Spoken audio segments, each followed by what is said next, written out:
ওই শুনছেন? আপনাদের কি বলতেছি, আপনাদের এই প্রিয় চ্যানেল থেকে আমি সাব্বির। আপনাদের এই প্রিয় চ্যানেলের এক একটা রহস্যময় মাফিয়া গল্পগুলো আপনাদের কাছে কেমন লাগে অবশ্যই কমেন্ট করে জানাবেন। আর হ্যাঁ, ভালো লাগলে চ্যানেলটাকে সাবস্ক্রাইব করে আমাদের পরিবারের একজন হয়ে পাশে থাকবেন। Thank you.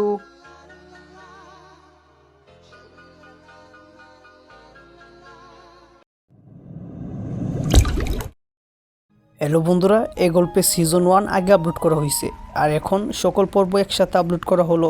যারা যারা সিজন 1টা শুনেন নাই, পুরো গল্পটা শুনে যাবেন। আর যারা যারা সিজন 1টা শুনছেন, নিচে টাইম মেনশন করে দেওয়া থাকবে, একটু টেনে শুনে নেবেন। Thank you. আজ আমাকে পাত্রপক্ষ দেখতে আসবে। আমি তো সেই মহা খুশি। আয়নার সামনে বসে সাজুগুজু করছি। এই নিয়ে 11টা বিয়ে ভেঙেছে, এবারেরটা ভাঙলে আর চলবে না। তাই আজ যেভাবেই হোক আমাকে সুন্দর লাগতেই হবে। আমি নীল রঙের একটা শাড়ি পরেছি। আয়নায় নিজেকে ভালো করে দেখে নিচ্ছি। চুলের ভাঁজ ঠিক করেছি, ঠোঁটে হালকা লিপস্টিক। মনে মনে ভাবছি, আজ সব ঠিকঠাক হলে আমার জীবন নতুন পথে যাবে। ঠিক তখনই মা রুমে ঢুকলো। সায়রা, কই রে তুই? মুখে হাসি টেনে বললাম, দেখো তো মা, কেমন লাগছে আমাকে। পা থেকে মাথা পর্যন্ত ভালো করে দেখলো, ভ্রু কুঁচকে তাকিয়ে বলল, আম্মু। এসব কি? এত সেজে গুজে আছিস কেন? অবাক হয়ে বললাম আমি, আজ আমাকে পাত্রপক্ষ দেখতে আসবে তাই। মা আমার মাথায় আলতো চাপ দিল, রাগী গলায় বলল, তাতে কি হয়েছে, সব কিছু আগে আগে করে রাখাই তো ভালো, বুঝলে। বিকালে পাত্রপক্ষ এসেছে, কিন্তু আমি এখনো রুমে বসে আছি, কেউ ডাকছেই না। মানে বুঝলাম না, পাত্রকে আমাকে না দেখেই বিয়ে করে ফেলবে নাকি। ঘরের ভেতর পায়চারি করছি আর মনে মনে বলছি, না আর পারবো না রুমে থাকতে। এবার রুম থেকে বের হয়ে কিচেনে গেলাম, কারণ পাত্রপক্ষের সামনে তো আর খালি হাতে যাওয়া যায় না। খুব যত্ন করে শরবত বানিয়ে নিয়ে হাজির হলাম ড্রয়িং রুমে। মা বাবা আমাকে দেখে অবাক হলো। আমার বাবা মায়ের কানে কানে বলল, দেখছো তোমার মেয়ে কতটা নির্লজ্জ, সবার সামনে একা একা এসে হাজির। মা রাগি রাগি মুখ করে বলল, যেভাবে বলছো মনে হচ্ছে এটা আমার একার মেয়ে। তোমার মতোই হয়েছে, ঠিক বাপের স্বভাব, নির্লজ্জ। বাবা এবার হাসি মুখে বলল। আমার মেয়ে সায়রা। আমি সবাইকে চোখ তুলে একবার দেখে নিলাম। ছেলের বাবা মা, বোন, আরও 2টা ছেলে, কিন্তু কোনটা পাত্র সেটা বুঝতে পারছি না। তখন একটা ছেলের দিকে চোখ গেল, বেশ হ্যান্ডসাম, পরনে সাদা শার্ট। আমি তো প্রথম দেখাতেই ক্রাশ খেয়ে গেলাম। আমি শরবতের গ্লাসগুলো টেবিলের ওপর রাখলাম। আমি এবার সবার উদ্দেশ্যে সালাম দিলাম। পাত্রের মা বলল, বসো মা। আমি মা বাবার পাশে গিয়ে বসলাম। সেই সাদা শার্ট পরা ছেলেটার দিকে তাকিয়ে মুচকি হাসলাম। ছেলেটাও মুচকি হাসলো। ছেলের বাবা জিজ্ঞেস করলো, মা, তুমি এখন কোন ক্লাসে পড়ো? আমি হেসে বললাম, এবার অনার্সে 2য় বর্ষে, কিন্তু 3য় বর্ষে থাকার কথা ছিল। পাত্রের বোন বলল, কেন, কি হয়েছিল? আমি দুঃখ ভরা মন নিয়ে বললাম, আর বললেন না, জীবনটাই আমার বেদনা। কত মানুষের কত নকল করে পরীক্ষায় পাস করে, কিন্তু আমার কপালটাই যে খারাপ, বুঝলেন। এইচএসসি পরীক্ষা দেওয়ার সময় ভাবলাম একটু নকল করি, কিন্তু ভাগ্যক্রমে ধরা পড়ে যাই। সেই কারণেই আমাকে পরীক্ষার হল থেকে বের করে দেয়, পরে ফেলই করি। পাত্রপক্ষ একজন আরেকজনের দিকে চাওয়াচাই করছে। বাবা মা আমার দিকে রাগী দৃষ্টিতে তাকালো। মা এবার হেসেই বলল, আমার মেয়ে কিন্তু পড়াশোনায় খুবই ভালো, এসএসসিতে A+ পেয়েছে। পাত্রর মা বলল, তাহলে এসএসসিতে নকল করার কি দরকার ছিল? আমি বললাম, আসলে আমার খুব শখ ছিল নকল করার, কিন্তু কোনোভাবেই আমার শখ পূরণ হচ্ছিল না, তাই নকল করছিলাম।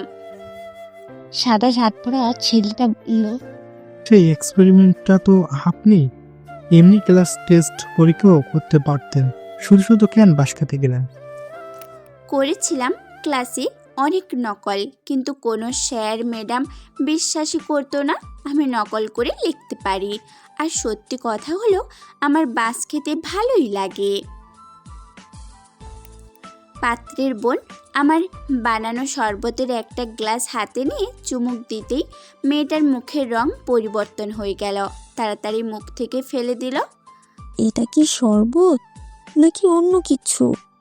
লবণে ভরা আর কেমন হলুদের গুঁড়ার মতো স্মেল আসছে। আমি বললাম, ওহ, তাহলে মনে হয় আমি চিনির বদলে ভুলে লবণ দিয়ে ফেলেছি, আর ট্যাংয়ের বদলে হলুদ দিয়ে ফেলেছি। সরি। হ্যাঁ, মেয়েটা বিরক্ত নিয়ে বলল, হ্যাঁ, বুঝতে পারছি। সবাই চুপ করে বসে আছে। আমি বললাম, আচ্ছা, আপনাদের কি আমাকে পছন্দ হয়েছে? আবারও সবাই একে অপরের দিকে চাওয়াচাই করতে লাগলো। বাবা আমাকে বলল, দোহাই লাগে মা, আমার মান সম্মান নষ্ট করিস না। আমি বাবার দিকে কিছুক্ষণ বোকার মতো তাকিয়ে রইলাম। কিছুই বুঝলাম না আমি কিভাবে মান সম্মান খেলাম। এবার ছেলের বাবা বলল, আমরা এই বিয়েটা দিতে রাজি নই। বাকি কথাটা শেষ করতে দিল না। পাশে বসা শুটকোট পরা ছেলেটা তিনি বলল, আমি মেয়ের সাথে আলাদা কথা বলতে চাই। আমি মনে মনে ভাবলাম, ও তার মানে এটা পাত্রপক্ষ। তাহলে আমি এতক্ষণ ভুল ভেবেছিলাম। থাক, সমস্যা নাই। ওইটার থেকে এই ছেলেটা একটু বেশি সুন্দর। আমার বাবা বলল, হ্যাঁ হ্যাঁ, ওরা কথা বলুক, তারপর না হয় আমরা সিদ্ধান্ত নেব। আমি আর ওই ছেলেটা দাঁড়িয়ে আছি ছাদে। ছেলেটাকে খুব ভালোভাবে পরখ করছি। খুব সুদর্শন দেখতে, বেশ লম্বা সুঠাম দেহের অধিকারী, চুলগুলো পরিপাটি, চাপ দাড়ি, গায়ের রংটা তেমন সাদা না, শ্যামলা রঙের। থাক, সমস্যা নেই। বেশি সাদা থাকলে আবার মুলার মতো দেখা যায়। কিন্তু আমার বিরক্ত লাগছে। কতক্ষণ ধরে আমি দাঁড়িয়ে আছি, কিন্তু লোকটা কোনো কথাই বলছে না। আমি আগে কথা বলবো না বললে বলবে আমি বাচাল। লোকটা এবার নীরবতা ভেঙে বলল, আমার নাম সাউন, আমি একজন ইঞ্জিনিয়ার। আমি মাথা নিচু করে ছোট্ট করে বললাম, ভালো। ছেলেটা বলল, মনে হয় আপনি লজ্জা পাইছেন, ওই সময় তো খুব পটপট করছিলেন। এবার আমি মাথা তুলে হাসলাম, বললাম, লজ্জা পাচ্ছি না, আসলে একটু ভালো সাজার চেষ্টা করছিলাম। তো আসলে এবার বিয়েটা হয়ে গেলে খুব ভালো হতো। কেমন ভালো হতো? আপনি আমার 1 ডজন। 1 ডজন মানে? এই পর্যন্ত 11টা ছেলে আমাকে দেখে গেছে, কিন্তু কেউ আমাকে পছন্দই করেনি। আপনাকে নিয়ে 12 জন, তার মানে 12টির সমান 1 ডজন। হিসাব না বুঝলে খাতা নিয়ে আসি।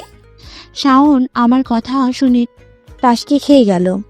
শাওন বলল, না না, খাতা আনতে হবে না, হিসাব নিকাশ আমি একটু পারি। ও, পারেন? আমি ভাবলাম আপনিও বোধহয় আমার মতো অঙ্কে কাঁচা। শাওন বলল, আপনি তো দেখতে মাশাল্লাহ, কিন্তু এতগুলা বিয়ে ভাঙার কারণ কি? বেশিরভাগ বিয়ে ভেঙে বলেছে আমি নাকি বেশি কথা বলি, বাচাল তাই। আরেকটা বিয়ে ভাঙার কারণ, ছেলেটা ছিল কালোর কালো, জন্মের কালো। পরে আমি ছেলের মাকে বললাম, আন্টি, এর থেকে গর্জিয়াস কোনো কালারের ছেলে নেই? ও মা, মহিলা আমাকে পাগল বলে চলে গেল। বলেন আমি কি ভুল বললাম, বলেন। না না, আপনি কোনো ভুল করেননি, পাগল তো ওরা ছিল। শুনেন না, আমাকে আপনি বিয়েটা প্লিজ করে নিন। শাওন বলল, আপনি বলুন, বিয়ে পাগল হওয়া কারণটা কি? আপনি ভুল করলেন, এখানে পাগল হবে না, পাগলি হবে। আপনি মনে হয় ব্যাকরণে কাঁচা। শাওন আমার কথা শুনে বড় করে শ্বাস নিল। হ্যাঁ বুঝেছি, এখন বলেন বিয়ের পাগল হওয়ার মানে কি?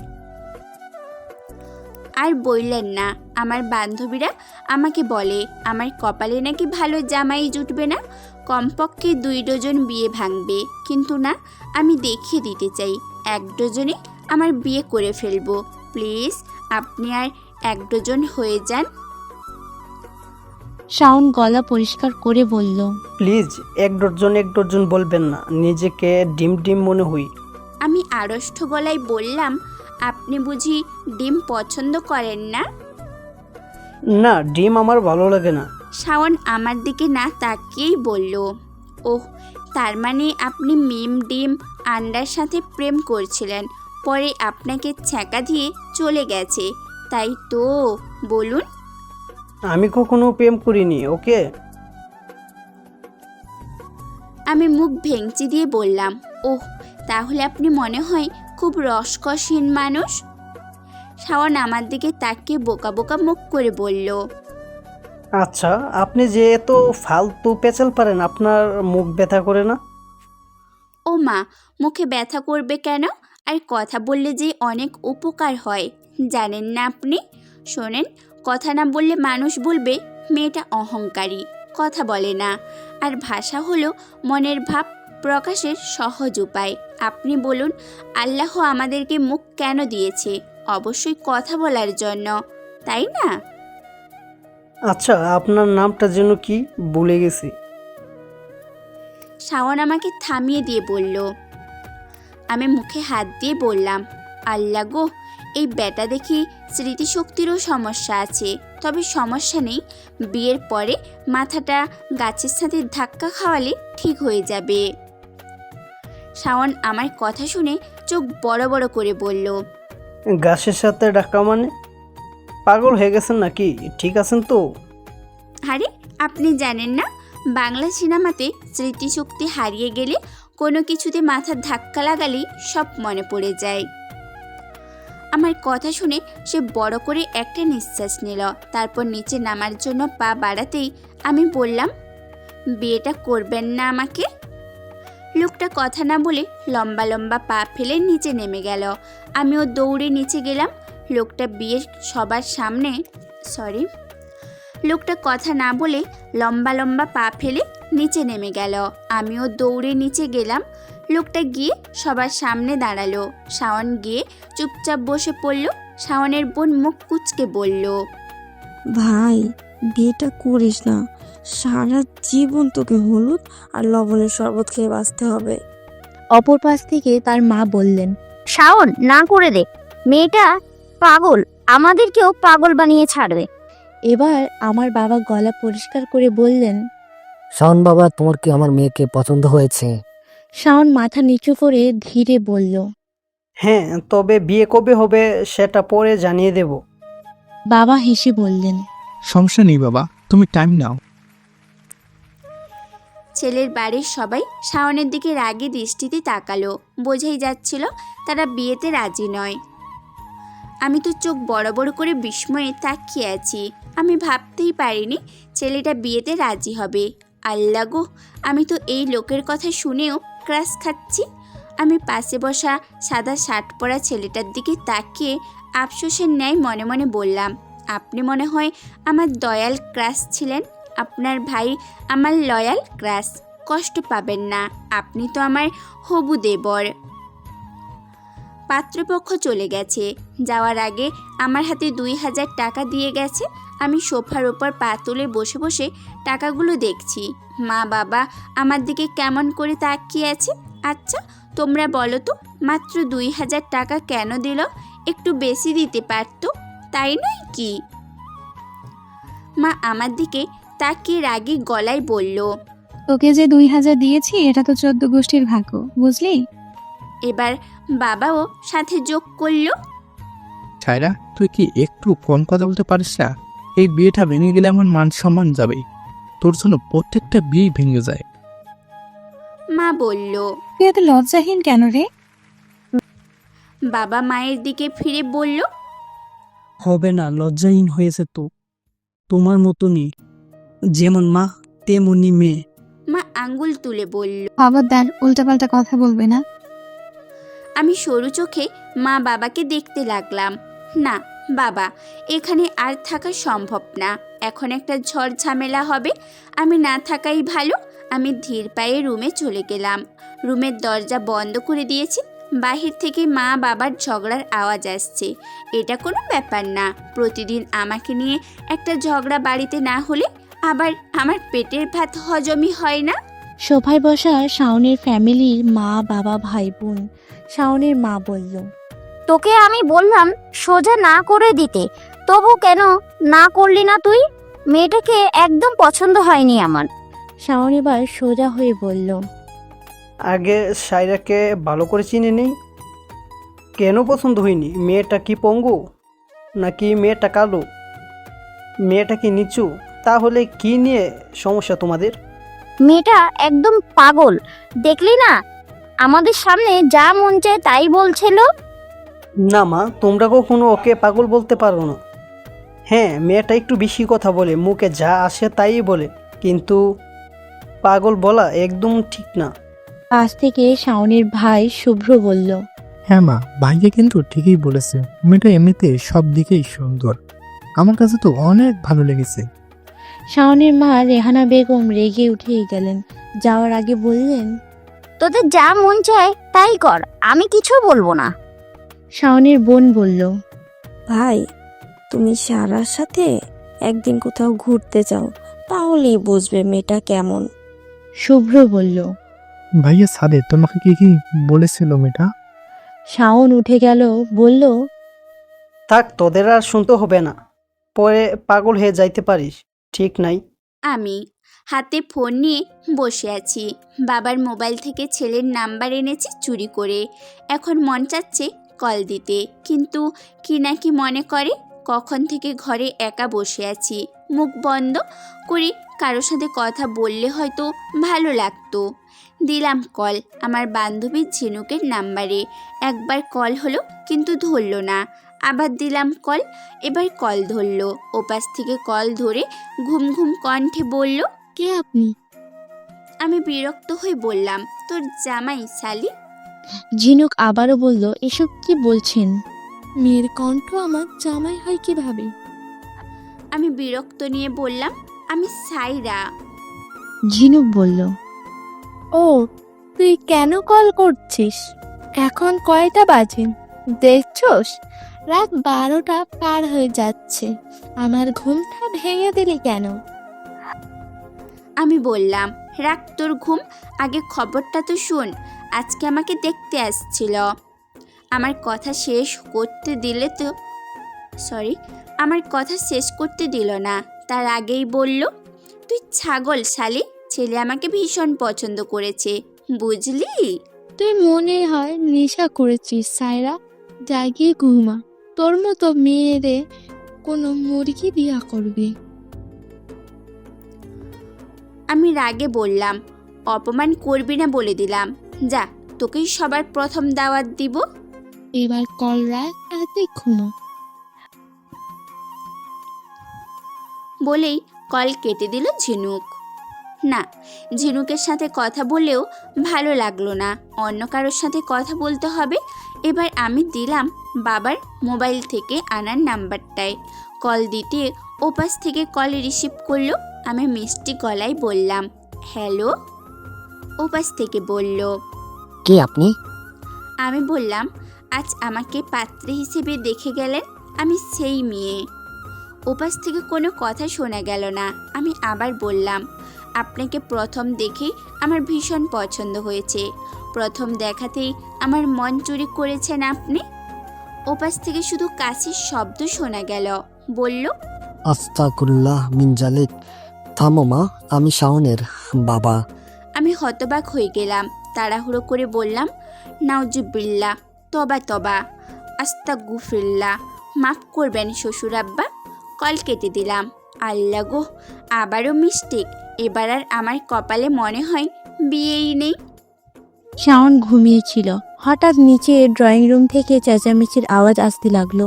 ঘুম ঘুম চোখে উঠে বসলো। মোবাইলে তাকিয়ে দেখলো 12টা 23 বাজে। নিচে তার বাবা মায়ের তর্কের শব্দ ভেসে আসছে। বিরক্ত হয়ে শাওন বিড়বিড় করলো, এত রাতে চেঁচাচ্ছে, ঝগড়া নাকি? বাবা মায়ের তো ঝগড়া হই না তাহলে? রুম থেকে বের হয়ে দ্রুত পায়ে নিচে নেমে এলো। শাওনের মা রেহানা বেগম বললেন। ওগো, সত্যি করে বলো, মেয়েটা কে ছিল? মোজাসমেল সাহেব বিরক্ত স্বরে বললেন। আর কতবার বলবো আমি বলতে পারবো না? শাওন এগিয়ে এসে বলল। কি হয়েছে তোমাদের? এত রাতে চিল্লাচ্ছ কেন? এমন সময় শুভ্র আর শাওনের বোন শুভা এসে হাজির হলো। তাদেরও একই প্রশ্ন। কি হয়েছে? রেহানা বেগম কাঁপা গলায় বললেন। আল্লাহ গো, এই বুড়ো বয়সে এসে যে এই দিন দেখতে হবে ভাবিনি। এই দিন দেখার আগে আমার মরণ হলো না কেন? শুভ্র বলল। এটা দিন না মা, রাত। শুভা মায়ের হাত ধরে বলল। প্লিজ মা, বলো তো কি হয়েছে? রেহানা বেগম গম্ভীর মুখে বললেন। রাত 12টার সময় তোর বাপের ফোনে কোনো মেয়ে কল দিয়েছিল। আমি জিজ্ঞাসা করেছি কে কি বলছে, কিন্তু তোর বাপ কিছুই বলছে না। সবাই অবাক হয়ে তাকিয়ে আছে মোজাসমেল সাহেবের দিকে। শুভ্র ধীরে বলল। এসব কি বাবা? মোজাসমেল গলা কষে বললেন। রিয়ানা, ছেলে মেয়ের সামনে এভাবে কেন বলছো? শাওন এবার বলল। তাহলে বাবা সব বলে দাও, তাহলেই তো শেষ। মোজাসমেল বুঝলেন আর লুকিয়ে লাভ নেই। তিনি ধীরে বললেন। কলটা আসলে আমাকে করেনি, করেছিল শায়নকে। রেহানা বেগম রাগে গর্জে উঠলেন। লজ্জা করে না নিজের দোষ ছেলের ঘাড়ে চাপাতে? মোজাসমেল সাহেব ধীরে বললেন। সায়রা কল করেছিল, ভেবেছিল আমি শাওন। রেহানা বেগম রাগ মাখা স্বরে বললেন। এটাই তো আগে বললেই তো হতো। কি বললো ওই পাগলি মেয়েটা? মোজাসমেল সাহেব কিছুক্ষণ চুপ করে রইলেন, যেন বলার জন্য সময় নিচ্ছেন। সবাই কৌতূহল নিয়ে তাকিয়ে আছে। শেষে মাথা নিচু করে বললেন। আপনি কি আমার প্রথম দেখাতে ভীষণ ভালো লেগেছে? আপনি আমার মন চুরি করেছেন, এটাই বলছে।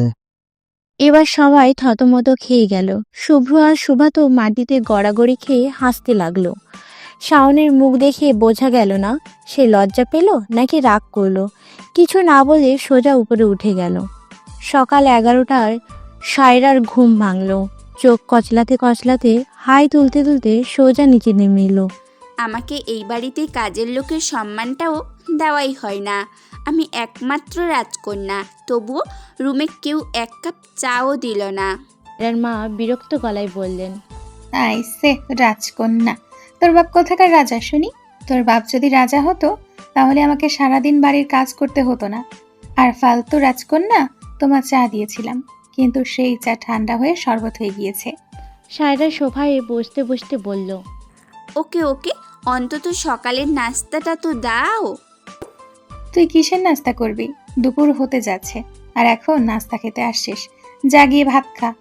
সায়রা মুখ বাঁকিয়ে বলল। কপালে নাই তো ঘি, ঘটঘটালে হইব কি? হুম হুম। মা বললেন। শাওন কল দিয়েছিল। শাওনের নাম শুনে সায়রা উৎফুল্ল হয়ে উঠল। কি বলেছে গো? বলেছে তোর সাথে দেখা করতে চায়। সায়রা খুশিতে চোখ বড় করে বলল। কখন করব? টাইম কখন বলল? সময়ের কথা বলেনি, বললো তোকে মেসেজ করে জানিয়ে দিবে। সায়রা আর এক মুহূর্ত সময় নষ্ট করলো না, দৌড়ে আবার উপরে উঠে গেল। গিয়েই নিজের মোবাইলটা হাতে নিয়ে দেখলো শাওন মেসেজ করেছে। দেখা করার জন্য সাথে টাইম এবং জায়গার নামও বলে দিয়েছে। সায়রা খাওয়া দাওয়া করে রেডি হয়ে গেল। রেডি আর কি, একটা 3 পিস আর চুলগুলো একটু ঠিক করলো, এতটুকুই, আর কিছুই করেনি। আয়নার সামনে দাঁড়িয়ে বলল। সাইরা রে, তোরে যে কত সুন্দর লাগতাছে।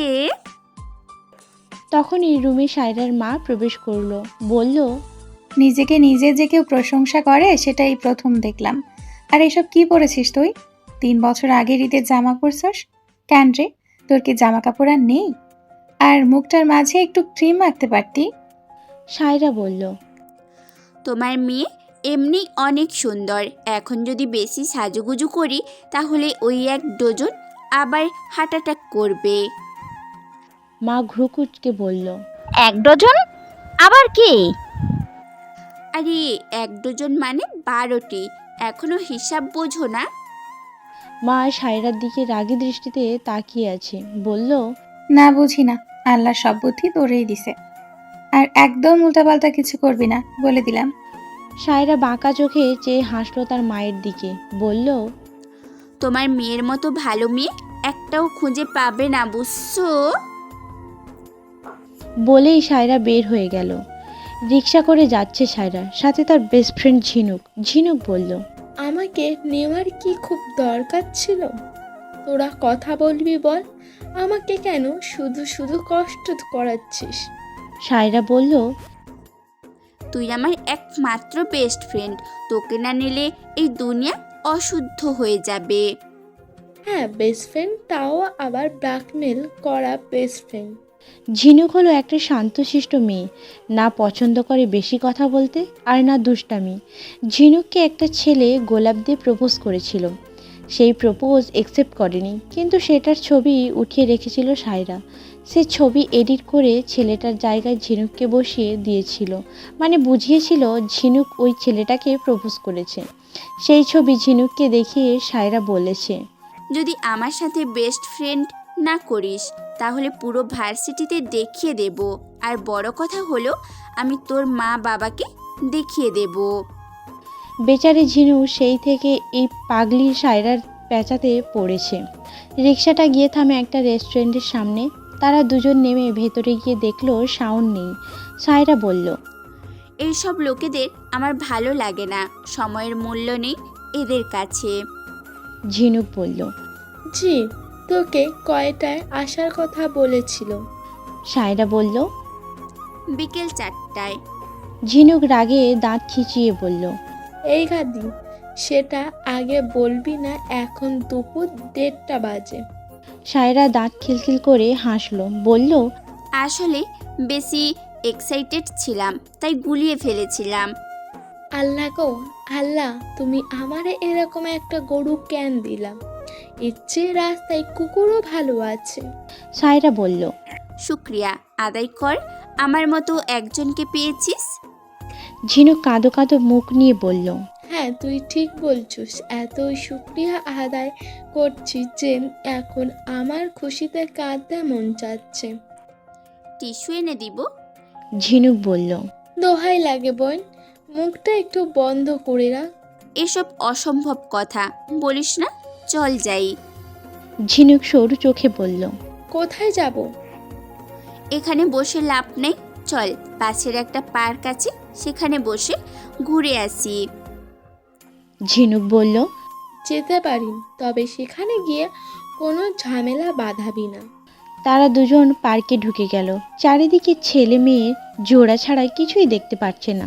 সায়রা বলল, ঝিনুক, এখানে খুব বেশি সবুজ ঘাস ছিল, কিন্তু আজ কম কম লাগছে, তাই না? ঝিনুক বলল, হ্যাঁ ঠিকই বলছিস, কিন্তু কেন? আসলে এখানে মানুষ রূপে কবুতরের জোড়াগুলো আসে, তারা সব ঘাস খেয়ে ফেলেছে।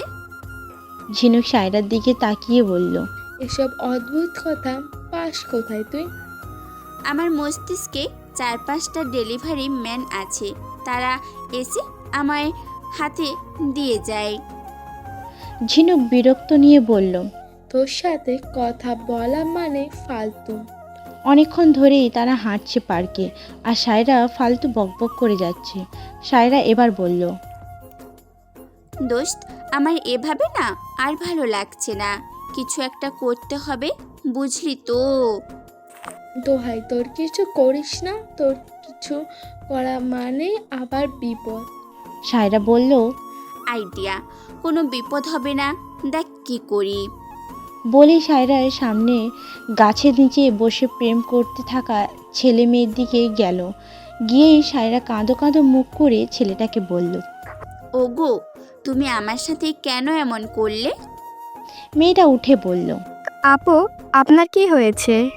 তুমি আমার সাথে 15 বছর প্রেম করে বিয়ের স্বপ্ন দেখি আরেকটা মেয়ে নিয়ে পার্কে, ছিছি। মেয়েটা ছেলেটার দিকে তাকিয়ে বলল। পলাশ, মেয়েটা যা বলছে তা কি সত্যি? ছেলেটা বলল, বাবু বিশ্বাস করো, সব মিথ্যা কথা, এই মেয়েটা মিথ্যা কথা বলতেছে। সায়রা কাঁদার অভিনয় করে বলল, আপনার প্রমাণ চাই, দাঁড়ান প্রমাণ দিচ্ছি। বলেই ঝিনুককে ডেকে বলল। এই তুই বল, এই ছেলে আমার সাথে 15 বছর প্রেম করেছে? ঝিনুক হাঁ করে তাকিয়ে আছে। সায়রা ধমক দিয়ে বলল। কি হলো বলো? ঝিনুক ভয়ে বলল। হ্যাঁ হ্যাঁ। মেয়েটা ছেলেটার গালে ঠাস করে একটা চড় বসিয়ে দিয়ে চলে গেল। ছেলেরা এবার সায়রার দিকে রাগী দৃষ্টিতে তাকালো। সায়রা একটা মুচকি হাসলো ছেলেটার দিকে। সায়রা ওখান থেকে চলে আসতে চাইলে ছেলেটা সায়রার হাত চেপে ধরে বলল। কোথায় যাচ্ছ? তুমি আমার প্রেমটা ভাঙলে, এবার তোমাকে আমি বিয়ে করব। ঝিনুক ভয়ে কাঁপা শুরু করে দিয়েছে। সায়রা ছেলেটার পায়ে আঘাত করে দৌড়ে চলে গেল। কিছু দূর যেতেই বুঝতে পারলো তার সাথে ঝিনুক নেই। পেছনে তাকিয়ে দেখলো ঝিনুক এখনও ওখানেই দাঁড়িয়ে কাঁপছে। সায়রা আবারও দৌড়ে গিয়ে ঝিনুকের হাত ধরে দৌড়ে চলে আসলো। অনেকটা দৌড়ের পর তারা দৌড় থামিয়ে একটা গাছের নিচে দাঁড়ালো। সায়রা বলল। আহ, এখন একটু মজা লাগতাছে। ঝিনুক বলল। হ্যাঁ ঠিক বলছিস, এতই মজা লাগছে যে আরেকটু হলে পায়জামা নষ্ট করে ফেলতাম। সায়রা বলল। কেন, তোর কি ডায়াবেটিস আছে? ঝিনুক কাঁদো কাঁদো মুখ করে মাথায় হাত দিয়ে বলল। আমি পারি না, আর পারি না। আমি কেন মারি না? আজ রাইলো কি মোরে চিনে না? রেস্টুরেন্টের টেবিলে বসে আছে সায়রা ও শাওন।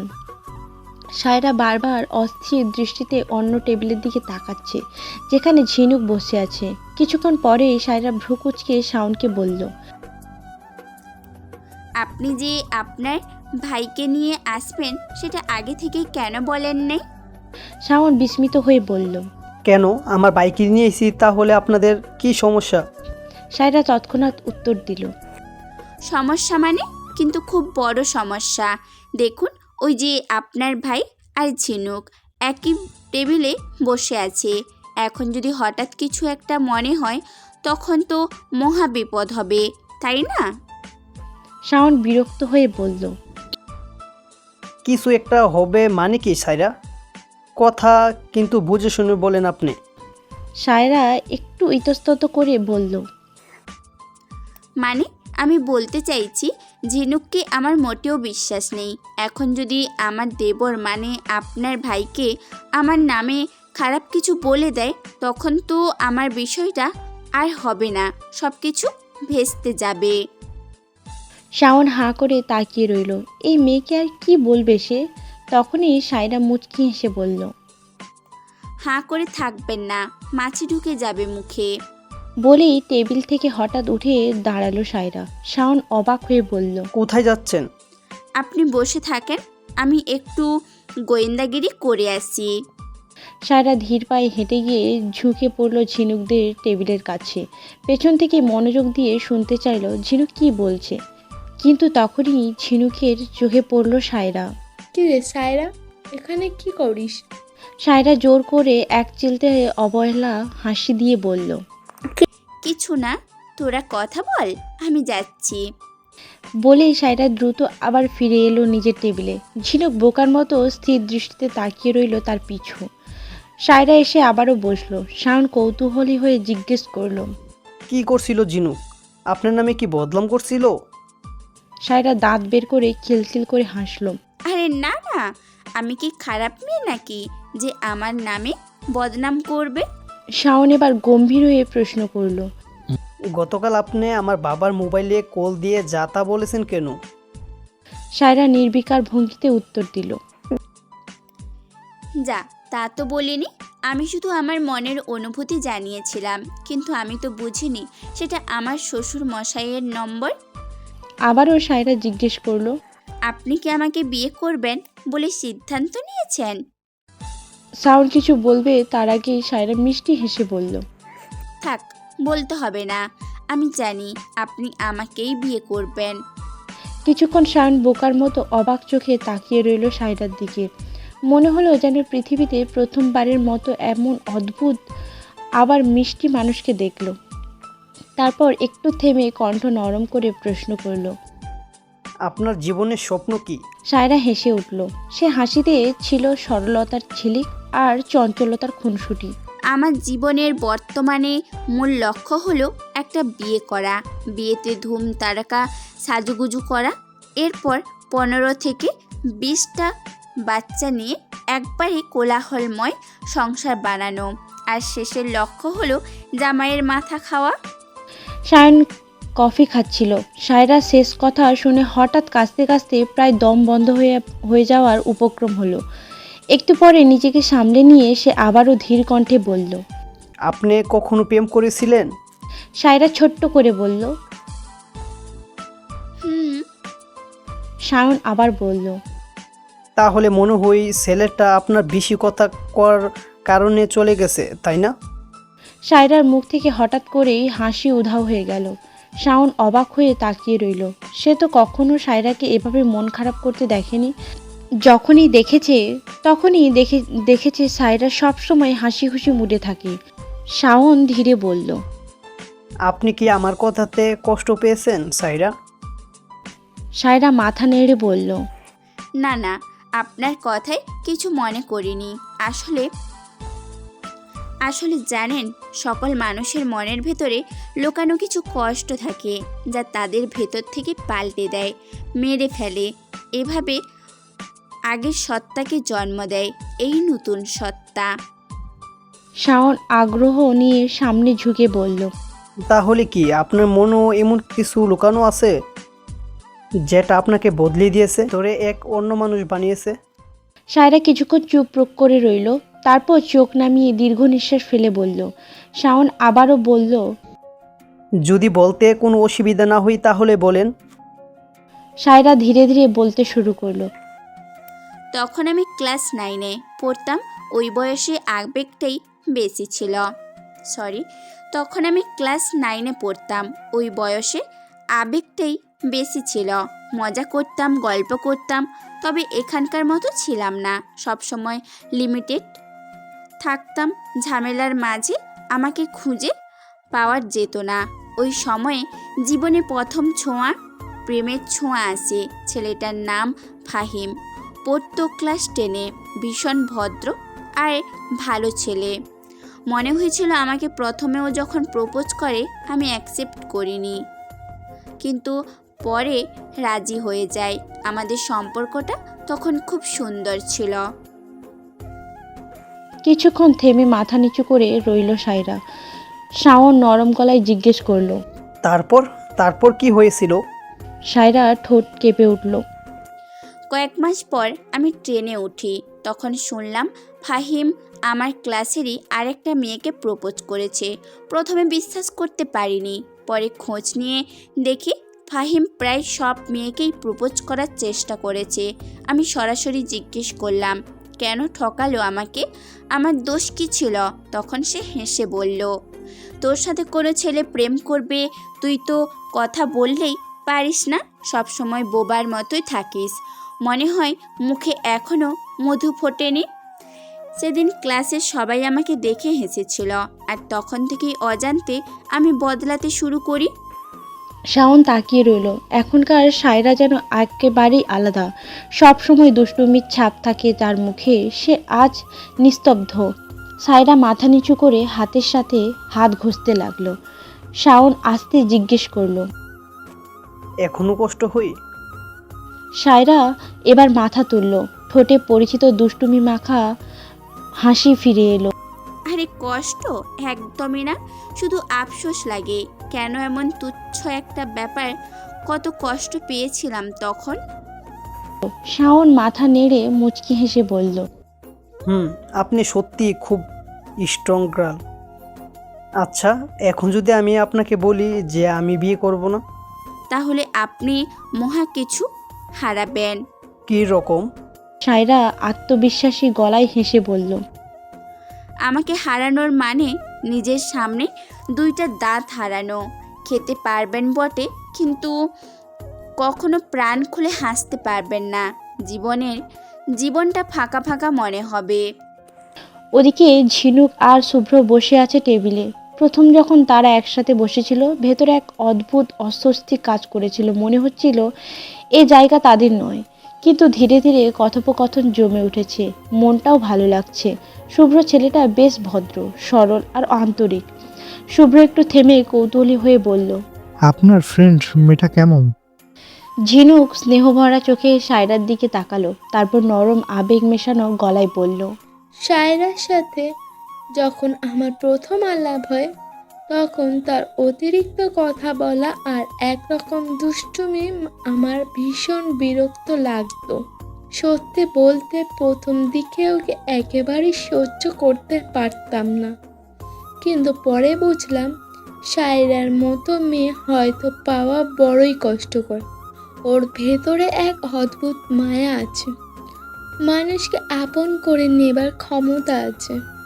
হ্যাঁ, প্রথম দিকে হয়তো আমার মতো আপনাদেরও অনেক বিরক্তিকর মনে হবে, কিন্তু বিশ্বাস করুন, সময়ের সাথে বুঝবেন সায়রার মতো একজন মানুষ আশেপাশে থাকা মানেই আশীর্বাদ। সায়রা বসে আছে নিজের রুমে, এক হাতে মোবাইল, অন্য হাতে কফির মগ। বসে বসে একটার পর একটা নিউজ ফিড স্ক্রল করছে। হঠাৎই দরজায় কড়া নাড়ে কেউ। ভেতরে ঢুকলেন সায়রার বাবা আর মা। সায়রা অবাক হয়ে বলল, আরে তোমরা দুজন একসাথে? তারা দুজনেই মেয়ের পাশে এসে বসলেন। কিছুক্ষণ নীরবতার পর সায়রার বাবা ধীরে বললেন, আজ সামনাথদের বাড়ি থেকে কল এসেছিল। সায়রা আবার মোবাইলের দিকে তাকিয়ে মৃদু হেসে বলল, ও বিয়েটা ভেঙে দিয়েছে তাই না? তার কথা শুনে মা বাবা একদম চুপ। সায়রা মনে হলো যেন ওদের চেহারার কোনো অদ্ভুত রহস্য লুকানো আছে। হঠাৎ দুজনেই হেসে ফেললেন। সায়রার মাকে বলতে শোনা গেল, শাওনের বাবা বলেছে বিয়ের তারিখ এই শুক্রবারই ঠিক করা হয়েছে। শুনে সায়রার চোখ মুখ অবাক হয়ে গেল, যেন হাঁ করে বসে রইল কিছুক্ষণ। সে একেবারেই ভাবতে পারেনি এত দ্রুত এই বিয়ে হবে। এতদিন যেটা নিয়ে মনের মধ্যে লুকিয়ে এক্সাইটমেন্ট ছিল, হঠাৎ সব কিছু বাস্তব হয়ে দাঁড়ালো। মেয়েটা হঠাৎ যেন থম মেরে গেল। তার মনে হলো খুব তাড়াতাড়ি আপন মানুষগুলোকে ছেড়ে যেতে হবে এক অচেনা বাড়িতে। সায়রা নিচু গলায় বাবাকে বলল, এত তাড়াতাড়ি কেন বাবা? আর মাত্র 3 দিন। বাবা মুচকি হেসে তার মাথায় হাত বুলিয়ে দিলেন। চিন্তা করিস না মা, সবকিছু তোর ইচ্ছে মতোই আয়োজন করব। তারপর তার ঘর থেকে বের হয়ে গেলেন। সায়রা কিছুক্ষণ চুপচাপ বসে থাকলো, তারপর হঠাৎ ফোনটা হাতে তুলে নিল। ঝিনুকের নাম্বারে কল দিল। কল ধরতেই সায়রা মৃদু কণ্ঠে বলল, ঝিনুক, বিয়ের তারিখ ঠিক হয়ে গেছে। ঝিনুক উচ্ছ্বসিত কণ্ঠে বলল, ওয়াও, কংগ্রেচুলেশন। সায়রা শুধু বলল। ঝিনুক তার কণ্ঠ শুনেই টের পেল কিছু একটা গড়বড়। বলল, সায়রা, তোর কি মন খারাপ? সায়রা কোনো উত্তর দিল না, কিন্তু চুপ থাকায় অনেক কিছু বলে দিল। তখন ঝিনুক হেসে বলল, হ্যাঁ রে বোকা, মন খারাপ কেন করছিস? বিয়ে মানেই তো শুধু পরিবার ছেড়ে যাওয়া নয়, বিয়ে মানে সাজগোজ, উৎসব আর হাসি খুশির মুহূর্তের ছবি তোলা। সাথে সাথেই সায়রার মুখে ছোট্ট একটা হাসি ফুটে উঠল। সে বলল, তাই তো, আমার বিয়ের আসল উদ্দেশ্য হলো সাজগোজ করা। শোন, তুই কালকেই চলে আয়, বুঝলি? বলেই কল কেটে দিল সে। মুখে ছোট্ট এক রঙিন স্বপ্নের হাসি খেলে গেল।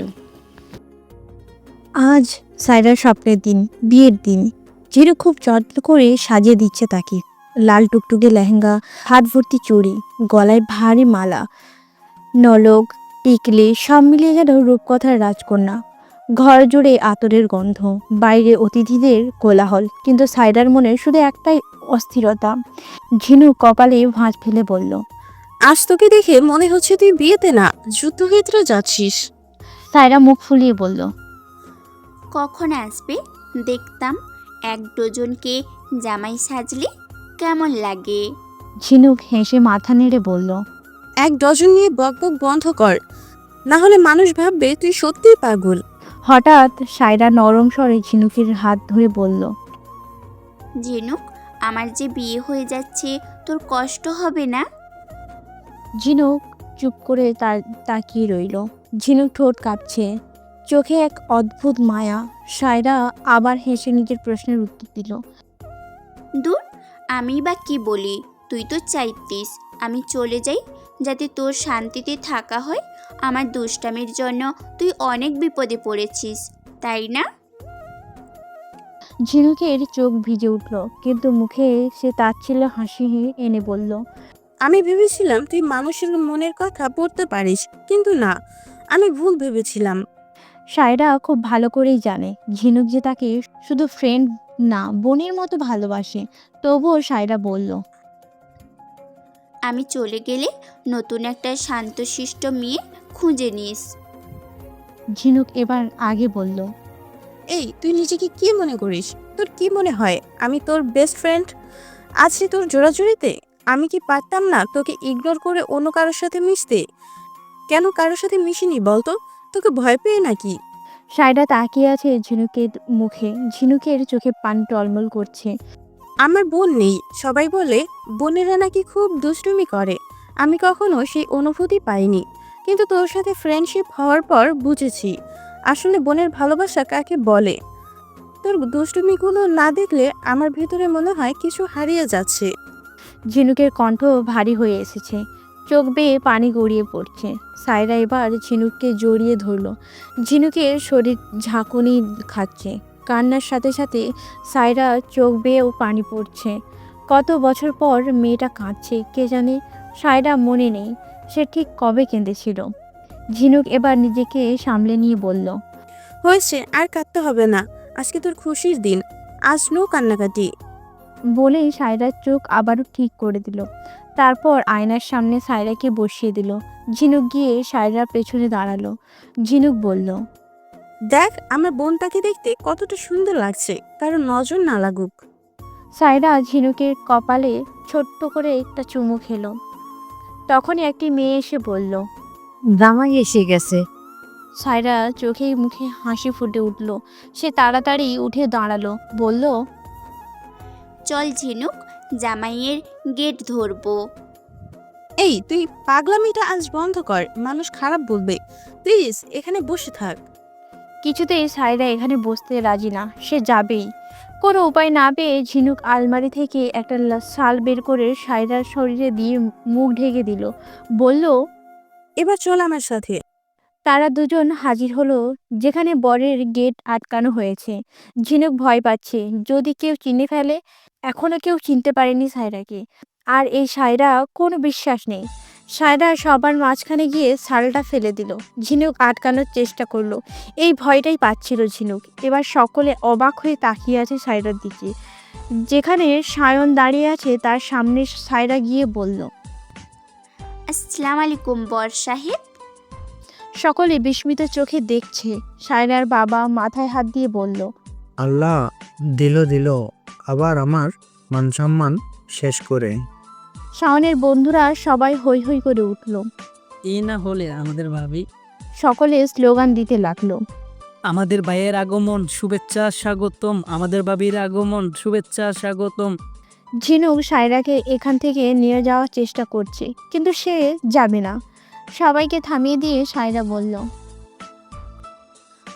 হয়েছে, এবার গেটের টাকা দিয়ে ভেতরে আসেন। শাওনের ভাই শুভ্র বলে উঠল, ভাবি, ভাইয়া টাকা মানে আপনার টাকা, শুধু শুধু টাকাগুলো নষ্ট করাবেন? শাওন সবাইকে থামিয়ে দিয়ে একটু ঝুঁকে সায়রাকে বলল, ওয়ালাইকুম সালাম। কত চাই? বেশি না, 50,000 দিলেই হবে। বরপক্ষ এত টাকা দিবে না বলেছি, কিন্তু শায়ন সবাইকে থামিয়ে দিয়ে সায়রার কথা মতো টাকা দিয়ে দিল। এবার শায়নরা ভিতরে ঢুকে পড়ল, আর সায়রা আবারও রুমে ঢুকে গেল। ঝিনুক বলল, এমনটা করার কি খুব দরকার? কেন, কি এমন হয়েছে? আর শাওন কিন্তু একদমই রাগ করেনি। তা ঠিক। সায়রা এবার বলে উঠল, শোন ঝিলিক, যখন কাজে আসবে না আমাকে বলবে কবুল বলতে, তখন আমি বলবো না, বুঝলি? কি বলছিস তুই? বলবে না কেন? তুই কি রাজি না? অবশ্যই রাজি। বুঝিস না কেন? আমি যদি সাথে সাথে কবুল বলে ফেলি তাহলে সবাই ভাববে আমি বিয়ে পাগলি হয়ে গেছি। ঝিনুক ভ্রু কুঁচকে বলল, তোর কি মনে হয় কেউ কি বুঝিনি তুই যে বিয়ে পাগলি হয়ে আছিস। এত কিছু বুঝি না, আমি যা বললাম তাই করবি, ওকে? তখনই কাজী প্রবেশ করলো। সায়রা মাথার কাপড়টা বড় করে দিয়ে বসে আছে। কাজী বলল, আপনি কি এই বিয়েতে রাজি আছেন? থাকলে বলুন আলহামদুলিল্লাহ কবুল। সায়রা কিছু বলল না, বসে রইল একইভাবে। কাজী আবার বলল, রাজি থাকলে বলুন কবুল। এবার সায়রা চুপ করে রইল। পাশ থেকে শুভ্র বলে উঠল। কোনে মনে হয় বিয়েতে রাজি নয়, বিয়েটা ভেঙে দিই। সাথে সাথে সায়রা বলতে লাগলো, আলহামদুলিল্লাহ, আলহামদুলিল্লাহ, আলহামদুলিল্লাহ, কবুল কবুল কবুল। কাজী সায়রাকে বলল। করছো কি মা? থামো তুমি, তুমি তো রেলগাড়ি চালিয়ে দিয়েছো। সায়রা বলল। হয়নি, আবার বলবো? কাজী সাহেব বলল। না, আর বলতে হবে না, হয়েছে। এবার স্বাক্ষর করার পালা। সায়রা কলমটা হাতে নিল। সে স্বাক্ষর করতে পারছে না, কেমন জানি হাত কাঁপছে। সায়রা নিজেকে সামলানোর চেষ্টা করছে, কিন্তু পারছে না। এমনটা তো হওয়ার কথা না। ঝিনু সায়রার পিঠে হাত রাখলো, চোখের ইশারা করলো, কিচ্ছু হবে না, স্বাক্ষর করে দে। সকল আনুষ্ঠানিকতা শেষ করে এবার বিদায়ের বেলা। এখনও সায়রার চোখে মুখে হাসির ঝিলিক। সায়রার বাবা মা এসে সায়রার হাত শাওনের হাতে তুলে দিয়ে বললেন, বাবা, আমার মেয়েটাকে তোমার হাতে তুলে দিলাম। আমার মেয়েটাকে ভালো রেখো। কোনো সমস্যা হলে নির্দ্বিধায় আমাদের বলবে। সায়রা বুকটা কেমন যেন করে উঠল। বাবা মায়ের মুখের দিকে তাকিয়ে তাদের দুজনের চোখের কোণে অশ্রু জমে আছে। শাওন গম্ভীর কণ্ঠে বলল, চিন্তা করবেন না, আমার জীবন দিয়ে হলো আমি আগলিয়ে রাখবো আমার সহধর্মিনীকে। তাকে কোনোদিন কষ্ট পেতে দেব না। শুভ্র শুভার কানে কানে বলল। দেখলে ভাইয়া, এখনই দায়িত্ববান স্বামী হয়ে গেছে। শুভা ধমক দিয়ে উত্তর দিল। চুপ থাক তুই। সায়রা তার বাবা মাকে জড়িয়ে ধরে কেঁদে উঠল। সবাই অবাক হয়ে তাকিয়ে আছে, বিশেষ করে সায়রার ভার্সিটির বান্ধবীরা। কিন্তু ঝিনুক একটু অবাক হয়নি, কারণ সে জানতো এমনটাই হবে।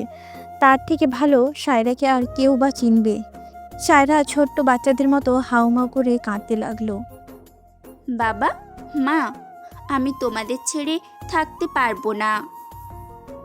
সায়রার বাবা মা অশ্রুসিক্ত হয়ে পড়লেন। মেয়েদের জন্য এই দিনটাই সবচেয়ে কষ্টের। যে ঘরে এতগুলো বছর লালন পালন আর বেড়ে ওঠা, সেই ঘর একদিন ছেড়ে বিদায় নিতে হয়। এটাই যেন জীবনের কঠিনতম মুহূর্ত। শাওন আর সায়রা গাড়ি করে যাচ্ছে।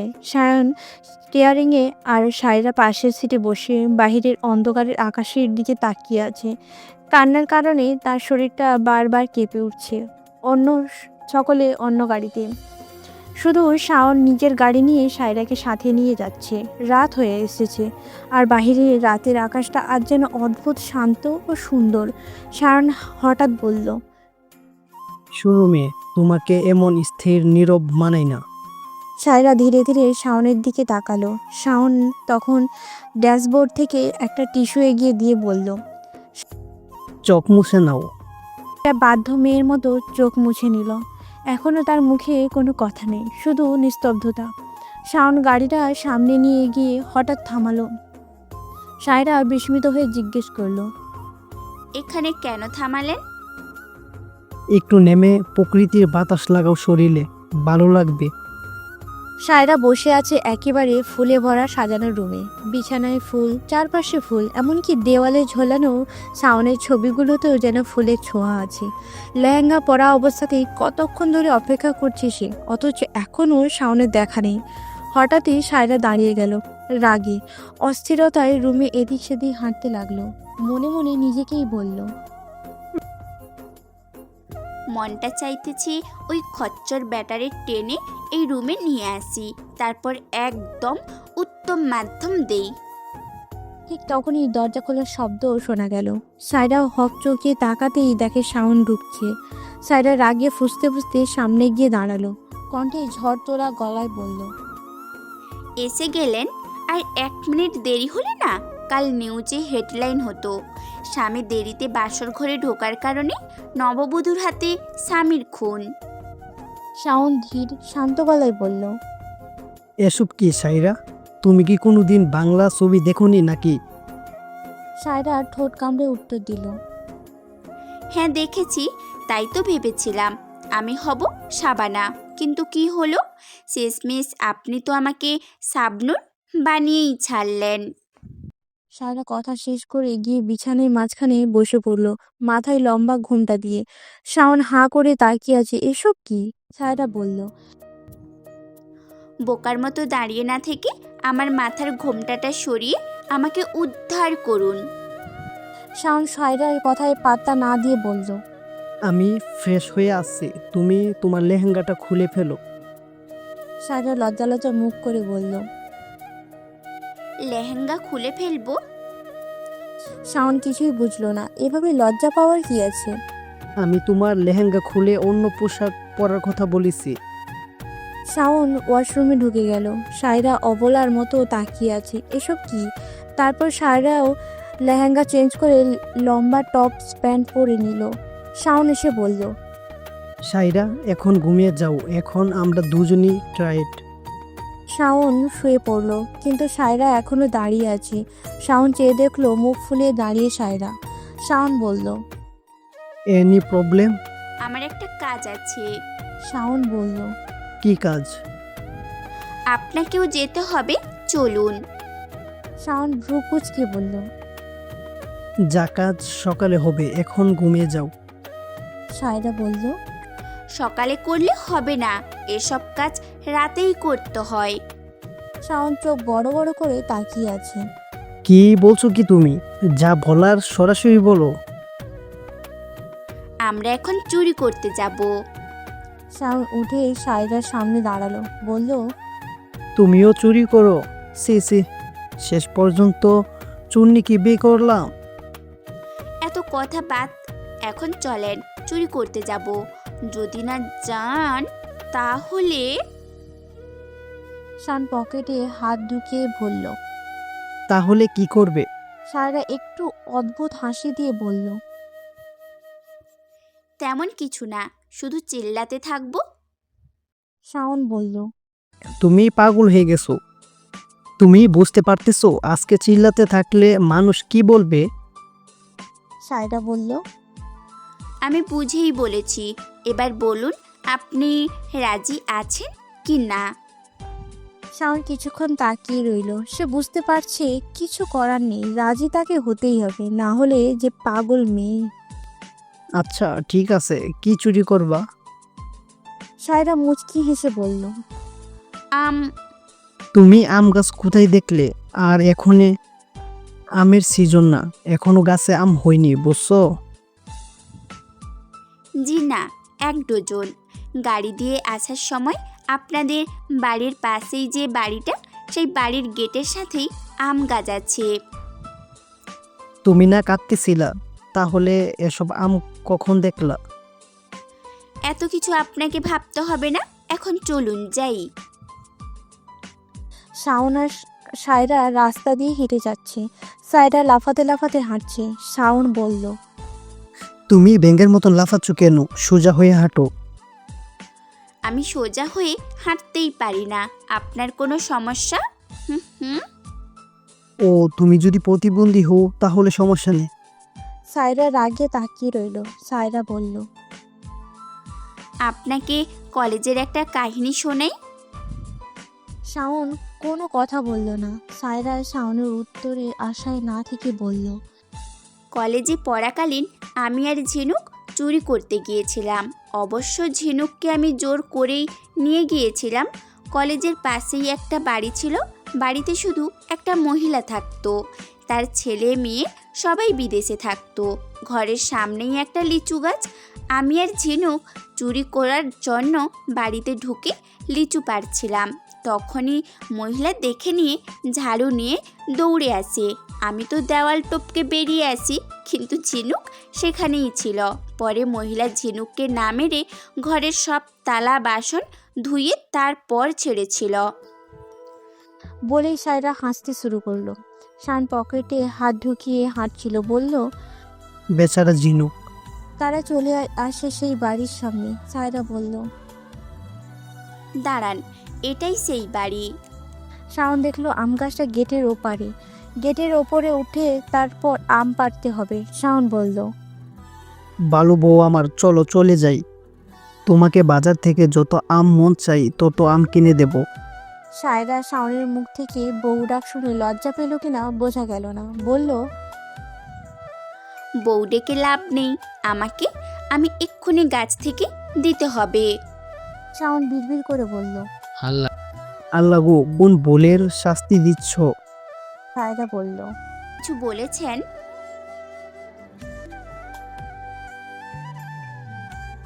শান্তশিষ্ট একটা বউ পেলাম। সায়রা মুখ ভেঙচি কাটলো। শাওন গেট বেয়ে উঠে গেল। শাওনের বুক ধরপড় করছে। দুইটা আম পেড়ে উপর থেকে নিচে ফেললো। সায়রা তার ধরে নিল। তৃতীয় নাম্বার আম পাড়তে যাবে তখনই ভেতর থেকে কেউ বলছে, এটা কে রে এখানে? বলে লাইট নিয়ে লোকটা এদিকেই আসছে। শাওন বুঝে পাচ্ছে না সে কি করবে। সায়রা বলল, তাড়াতাড়ি নামুন, ধরলে কিন্তু আর রক্ষে থাকবে না। শাওন তাড়াতাড়ি নেমে গেল। ইতিমধ্যে দুজন লোক প্রায় গেটের কাছে। শাওন নামতেই সায়রা শাওনের হাত ধরে দৌড়ে যেতে লাগলো। পেছনে দারোয়ান বলল, এটা কে দাঁড়া বলছিস? কিন্তু ততক্ষণে শাওন সায়রা অনেকটা চলে গেছে। অনেকটা যাওয়ার পর তারা দুজন গিয়ে হাঁটুতে হাত দিয়ে ধমতে লাগলো। শাওন সায়রার দিকে তাকালো রাগের দৃষ্টিতে, আর সায়রা দাঁত খিলখিল করে হাসলো। নিচে ড্রয়িং রুমে মোজাম্মেল হোসেন সোফায় হেলান দিয়ে চা খাচ্ছেন, হাতে খোলা খবরের কাগজ। পাশে রান্নাঘর থেকে ভেসে আসছে রেহানা বেগমের কড়াই নেড়েচেড়ে রান্না করার শব্দ। তিনি সকালের নাস্তা তৈরিতে ব্যস্ত।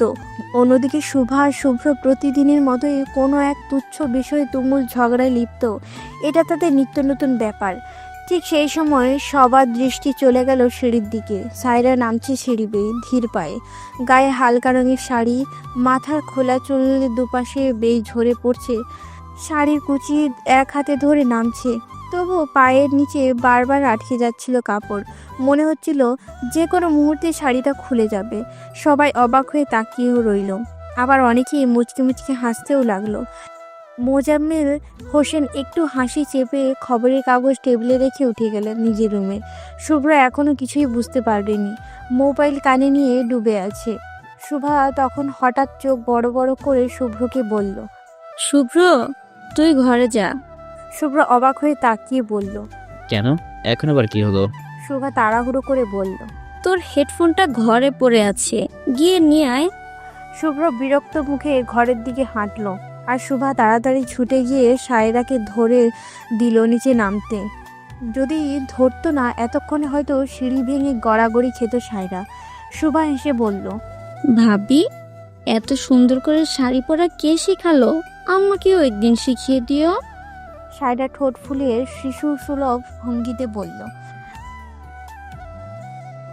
বাড়িতে তো মাই পরিয়ে দিতেন, আমি কোনোদিন একা একা শাড়ি পরিনি। শুভা বলল, কেন? ভাইয়াকে বলতে পারলে না পরিয়ে দিত? এত লজ্জার কি আছে?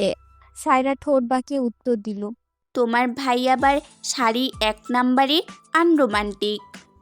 শেষের কথাটা ফিসফিস করে আসতে বলল সে।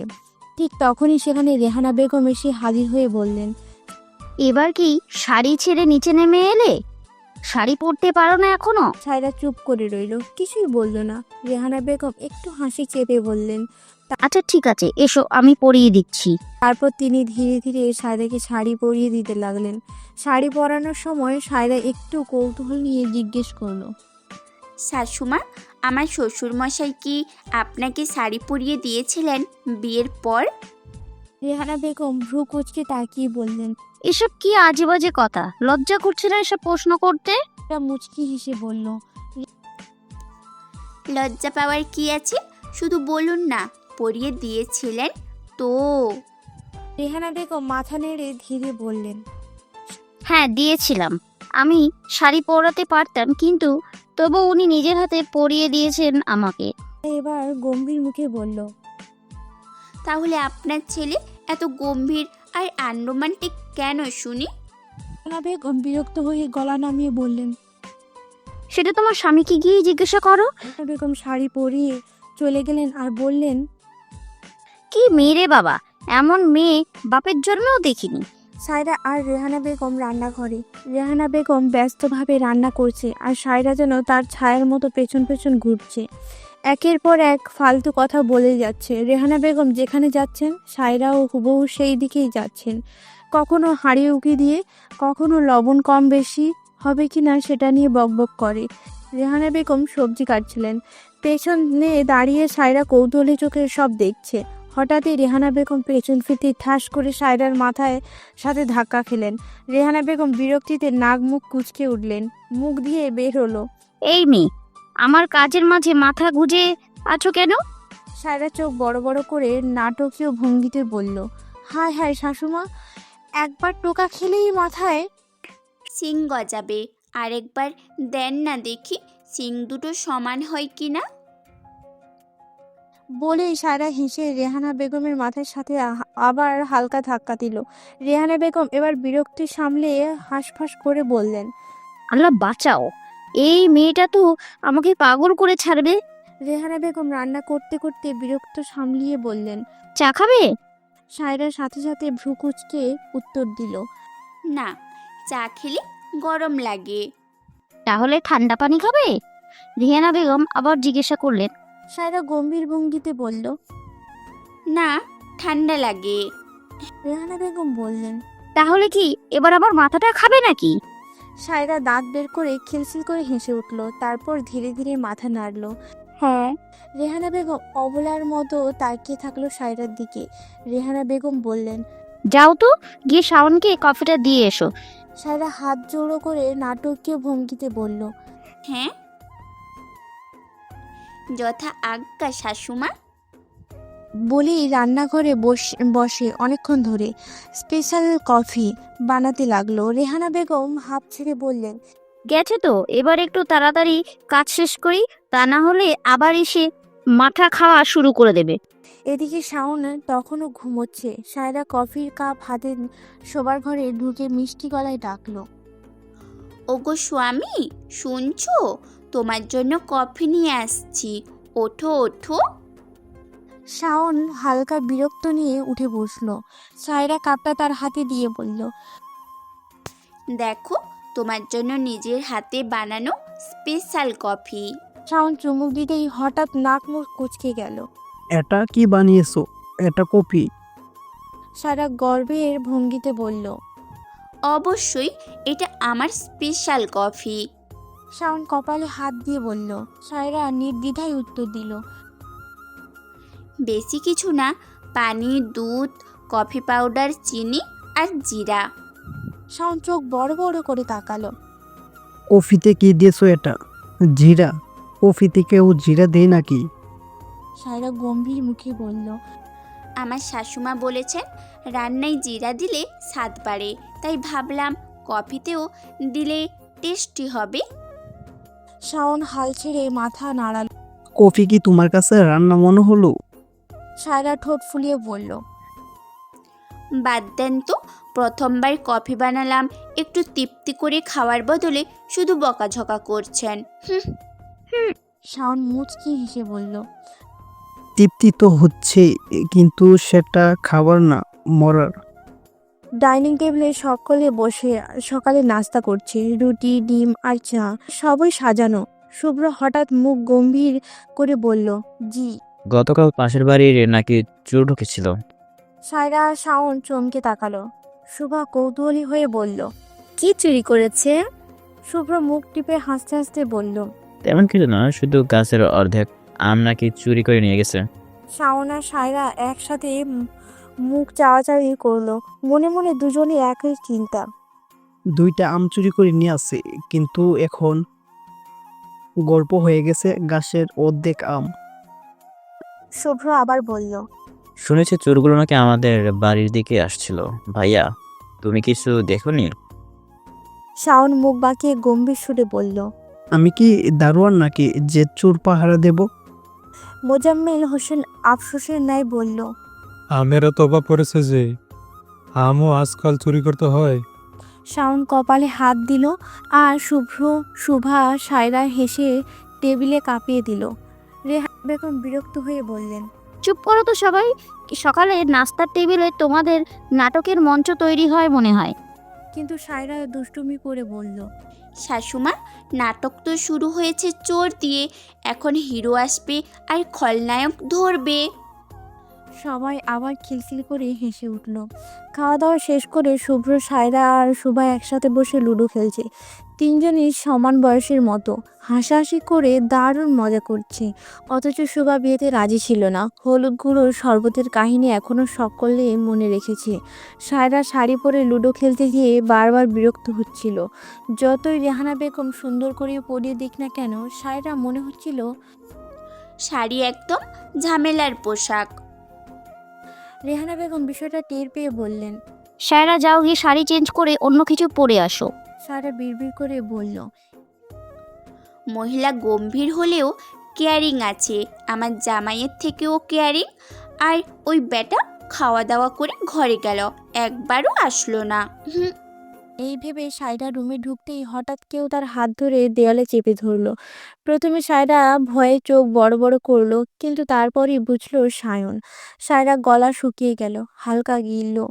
শাওন হেসে বলল, কি গো বউ, প্রথম দিনই দেবরের সাথে লুডো খেলাই মগ্ন, এই অদম স্বামীর দিকে একবারও তাকালে না? সায়রা চোখ পাকিয়ে বলল, কই, একবারও তো ডাক দেননি। শাওন ঠোঁটে দুষ্টুমি হাসি নিয়ে আরও কাছে ঝুঁকলো। সরি, কেবল ও ডাক দিনি, তুমি তো খেলায় মগ্ন ছিলে। এবার শাওন এত কাছে এলো যে দুজনের মাঝে সামান্য ফাঁক জায়গা ছাড়া আর কিছুই নেই। সায়রার হাঁটু কাঁপছে, অথচ এমন হওয়ার কথা নয়। সায়রার শরীরে কেমন শিহরণ জেগে উঠছে। এতটা কাছে এই প্রথম তারা। শাওন গাঢ় পুরুষালী কণ্ঠে বলল, বিয়ে করেছি, অথচ একদিনও হাতটা ধরতে পারলাম না। সায়রা চোখে নামিয়ে বলল, ছাড়ুন। কিন্তু শাওন ছাড়ল না, বরং আরও দৃঢ়ভাবে ধরে রাখলো। সায়রা বুঝলো শাওনের মতলব মোটেও সোজা না। তাড়াহুড়ো করে বলল, ছাড়ুন, শাড়িটা চেঞ্জ করে আসছি। এক টানে হাত ছাড়িয়ে ওয়াশরুমে ঢুকে গেল। শাওন হেসে মাথা নাড়ল। অনেকক্ষণ কেটে গেল, তবুও সায়রা বের হচ্ছে না। শাওন মুচকি হেসে বুঝে গেল সে আসছে না ইচ্ছে করেই। অবশেষে ধীরে ধীরে দরজা খুলে বের হলো সায়রা। মনে মনে প্ল্যান, এক দৌড়ে রুম থেকে বেরিয়ে লুডো টেবিলে ফিরে যাবে। কিন্তু ঠিক সেই মুহূর্তে শাওনের কণ্ঠ। দাঁড়াও। শাওন সামনে এসে দাঁড়ালো। কোথায় যাচ্ছ? সায়রা চোখ কচলাতে কচলাতে বলল, নিচে খেলাটা স্টপ করে এসেছি। শাওন গম্ভীর মুখে বলল, তাতে কি বউ, তোমার এই অদম স্বামীকে একটু টাইম দাও। যেমন করে বিয়ের জন্য পাগলি হয়েছিলে, তেমন করে স্বামীর জন্য একটু পাগলি হও না। সায়রা ভেঙচি কেটে বলল, আমি বিয়ে পাগলি হতেই পারি, কিন্তু স্বামী পাগলি মোটেও না। শাওন অদ্ভুত হেসে ধীরে ধীরে এক পা এগোতে লাগলো, আর সায়রা পেছোতে লাগলো।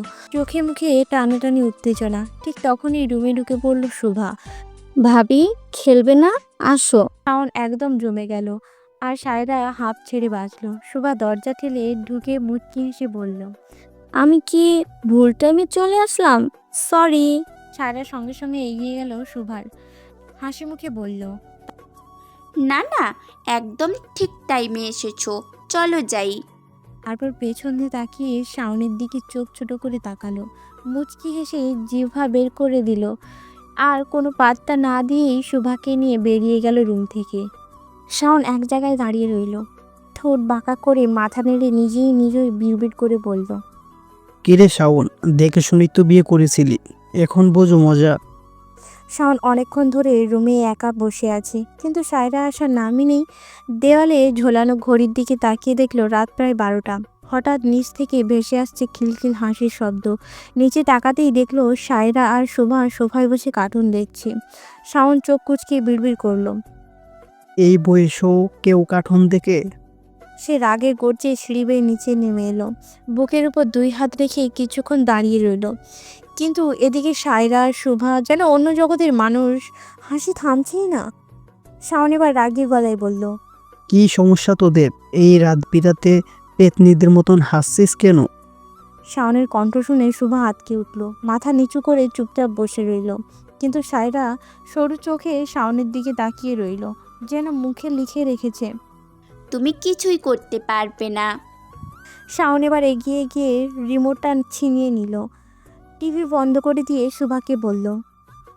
যা গিয়ে ঘুমা। শোভা আর কিছু না বলে ধীর পায়ে রুমে চলে গেল। এখন সোফায় একা বসা সায়রা। শাওন গিয়ে তার সামনে দাঁড়িয়ে গম্ভীর গলায় বলল, কি সমস্যা তোমার? তোমার যে কপাল পোড়া হলেও একটা জামাই আছে, সেই খবর রাখো তুমি? সায়রা ঠোঁট বাঁকিয়ে বলল, কপাল পোড়া জামাই দিয়ে আমার কি কাজ শুনে? শাওনের ভেতরে রাগ গলে নরম হয়ে গেল। গলা নিচু করে শান্তভাবে বলল। চলো রুমে চলো। সায়রা মাথা নেড়ে দৃঢ় গলায় বলল, না, যাব না রুমে। আপনার মতলব ভালো না, সকাল থেকে খেয়াল করছি। শাওন এবার দাঁত চেপে রাগী গলায় বলল, আমার যে কি রাগ উঠছে জানো সায়রা, চলো রুমে চলো। সায়রা গলা উঁচু করে উত্তর দিল, না, আমি থাকবো না আপনার সাথে। শাওন এবার একদম চুপচাপ হয়ে তার সামনে এসে সায়রার দুটো হাত ধরে বসে পড়ল। দু চোখে গম্ভীর দৃষ্টি, ঠোঁটে অদ্ভুত হাসি।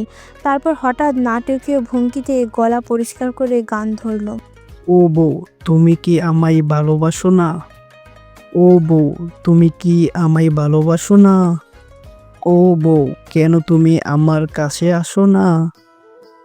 ও বউ, চলো ঝগড়া মারামারি তাড়াতাড়ি ভুলে যাই। কেন এত বোকা সাজো, আমায় একটু বুঝো। শোনো না, আই লাভ ইউ। ও বউ। গান শেষ হতেই সায়রা প্রথমে হাঁ করে তাকিয়ে রইল, তারপর হঠাৎ করে খিলখিল করে হেসে উঠল। মুখে হাত চাপা দিয়ে বলল, হাই আল্লাহ, আমার জামাইয়ের মাথা খারাপ হয়ে গেছে নাকি?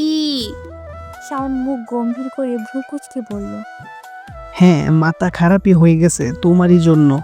সায়রা এবার লজ্জায় পেয়ে মাথা নিচু করে ফেলল। ঠোঁটের কোণে লুকানো হাসি, কিন্তু চোখে মুখে খুশি স্পষ্ট। শাওন আর কোনো কথা না বলে হঠাৎ করেই ঝটকা মেরে সায়রাকে সোজা কোলে তুলে নিল।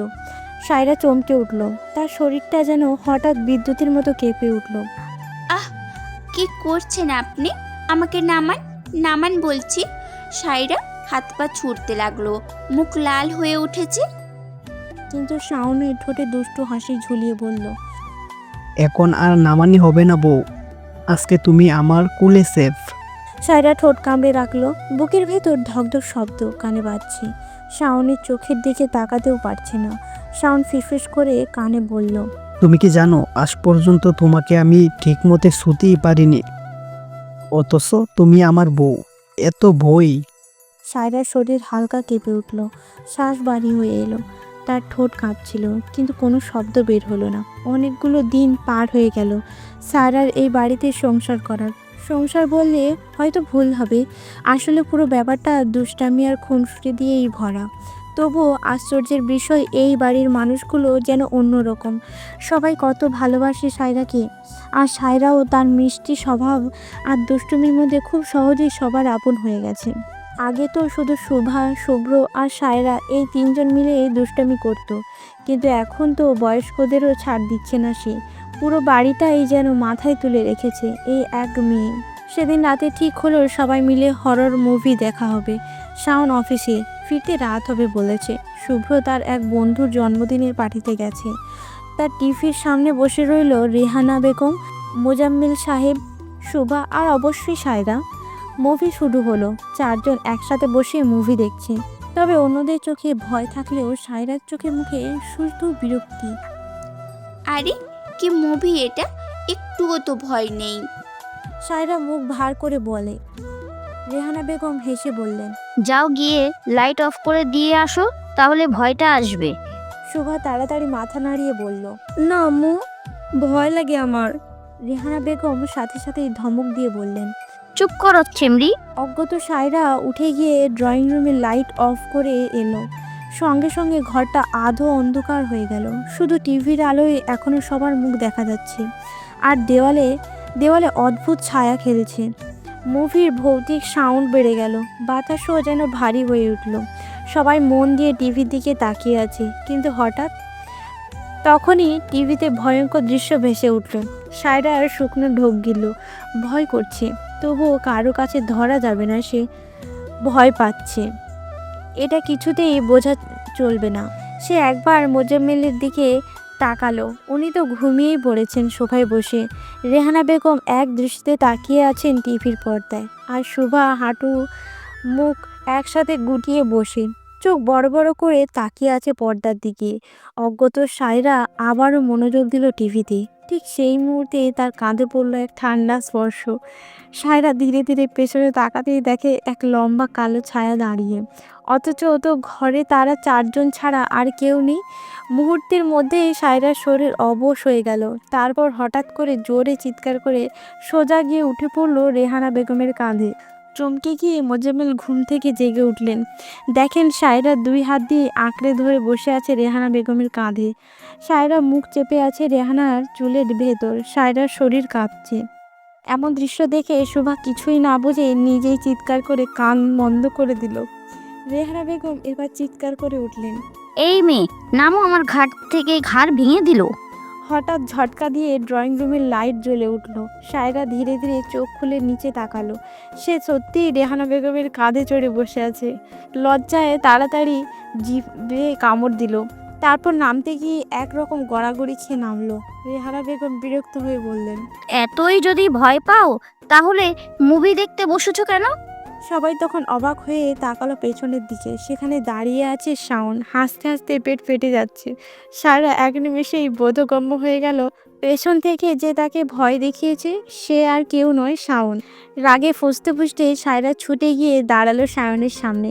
শাওন মুখে হাসি নিয়ে বলল, কথা শেষ করার আগেই ঠাস করে সরাসরি শাওনের নাকে এক ঘুষি বসায় সায়রা। শাওন ব্যথায় নাক চেপে চোখ বন্ধ করে ফেলল।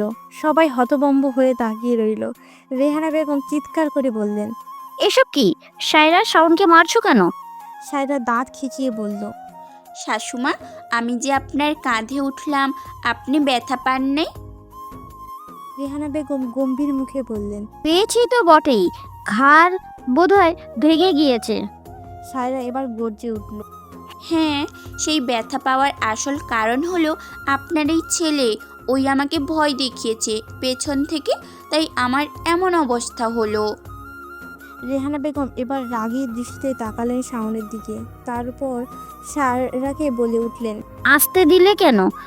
আর একটু জোরে দিতে, নাকটাও ফাটিয়ে দাও, বদমাইশটার।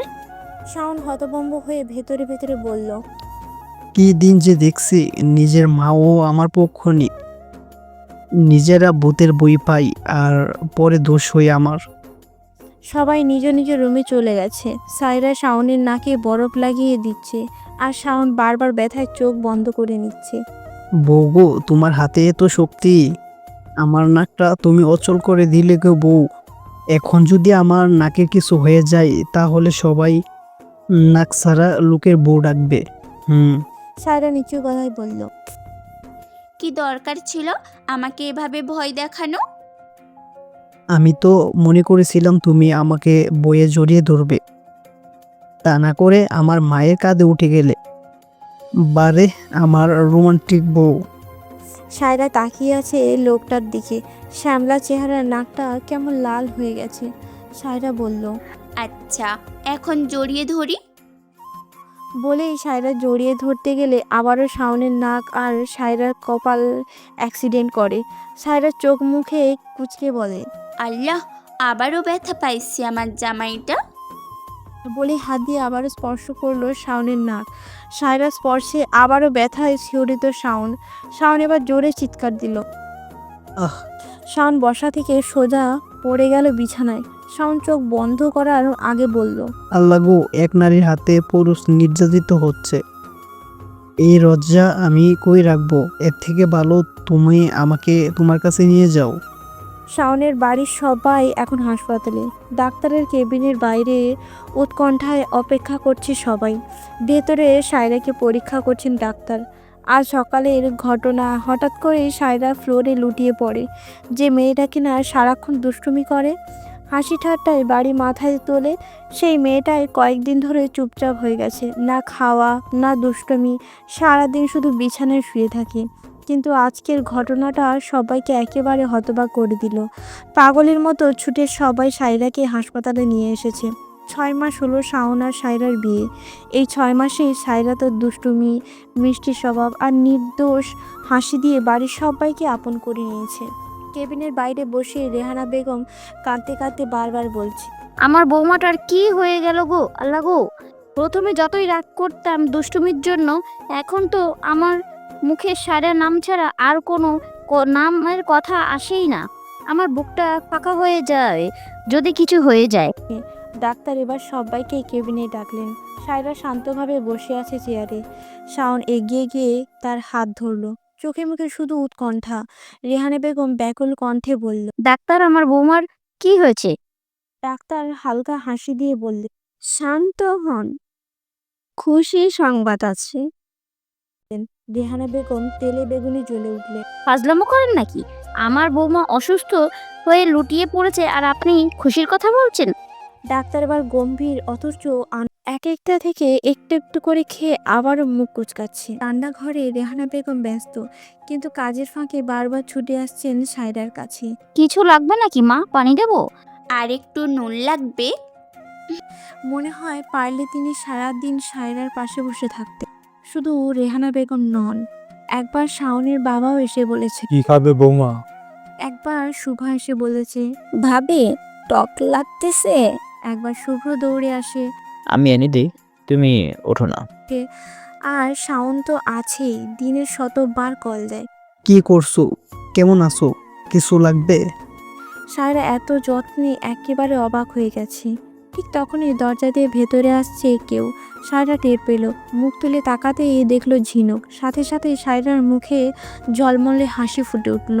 সে উঠতে চাইলে আনন্দে, কিন্তু ঝিনুক হাত দিয়ে ঠেকিয়ে দিল। না না, বসে থাক, তুই উঠলেই তো লাফ দিবি। এ কথায় দুজনেই হেসে উঠল। তারপর ঝিনুক এগিয়ে এসে সায়রাকে শক্ত করে জড়িয়ে ধরল। সায়রা আর ঝিনুক গল্পে মশগুল। এরই মাঝে রেহানা বেগম এসে দুজনের সামনে চা আর নাস্তা রেখে গেলেন।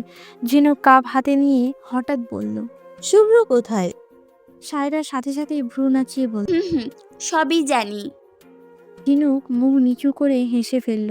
সায়রা আবার বলল, তুই যে শুভ্রর সাথে প্রেম করছিস, কই বলিসনি তো? ঝিনুক একটু অপরাধ স্বরে বলল, আজকেই বলতাম। সায়রা হালকা রাগী কণ্ঠে বলল, তুই না বললে কি হবে? আমার দেবর তোকে প্রপোজ করার আগেই আমাকে সব বলেছে। আমার কথা মতোই তো তোকে প্রপোজ করেছে। ঠিক তখনই দরজা দিয়ে শুভ্র ঢুকলো। ঝিনুককে দেখে শুভ্র মুচকি হেসে থেমে গেল। দুজনে চোখে চোখ রাখলো।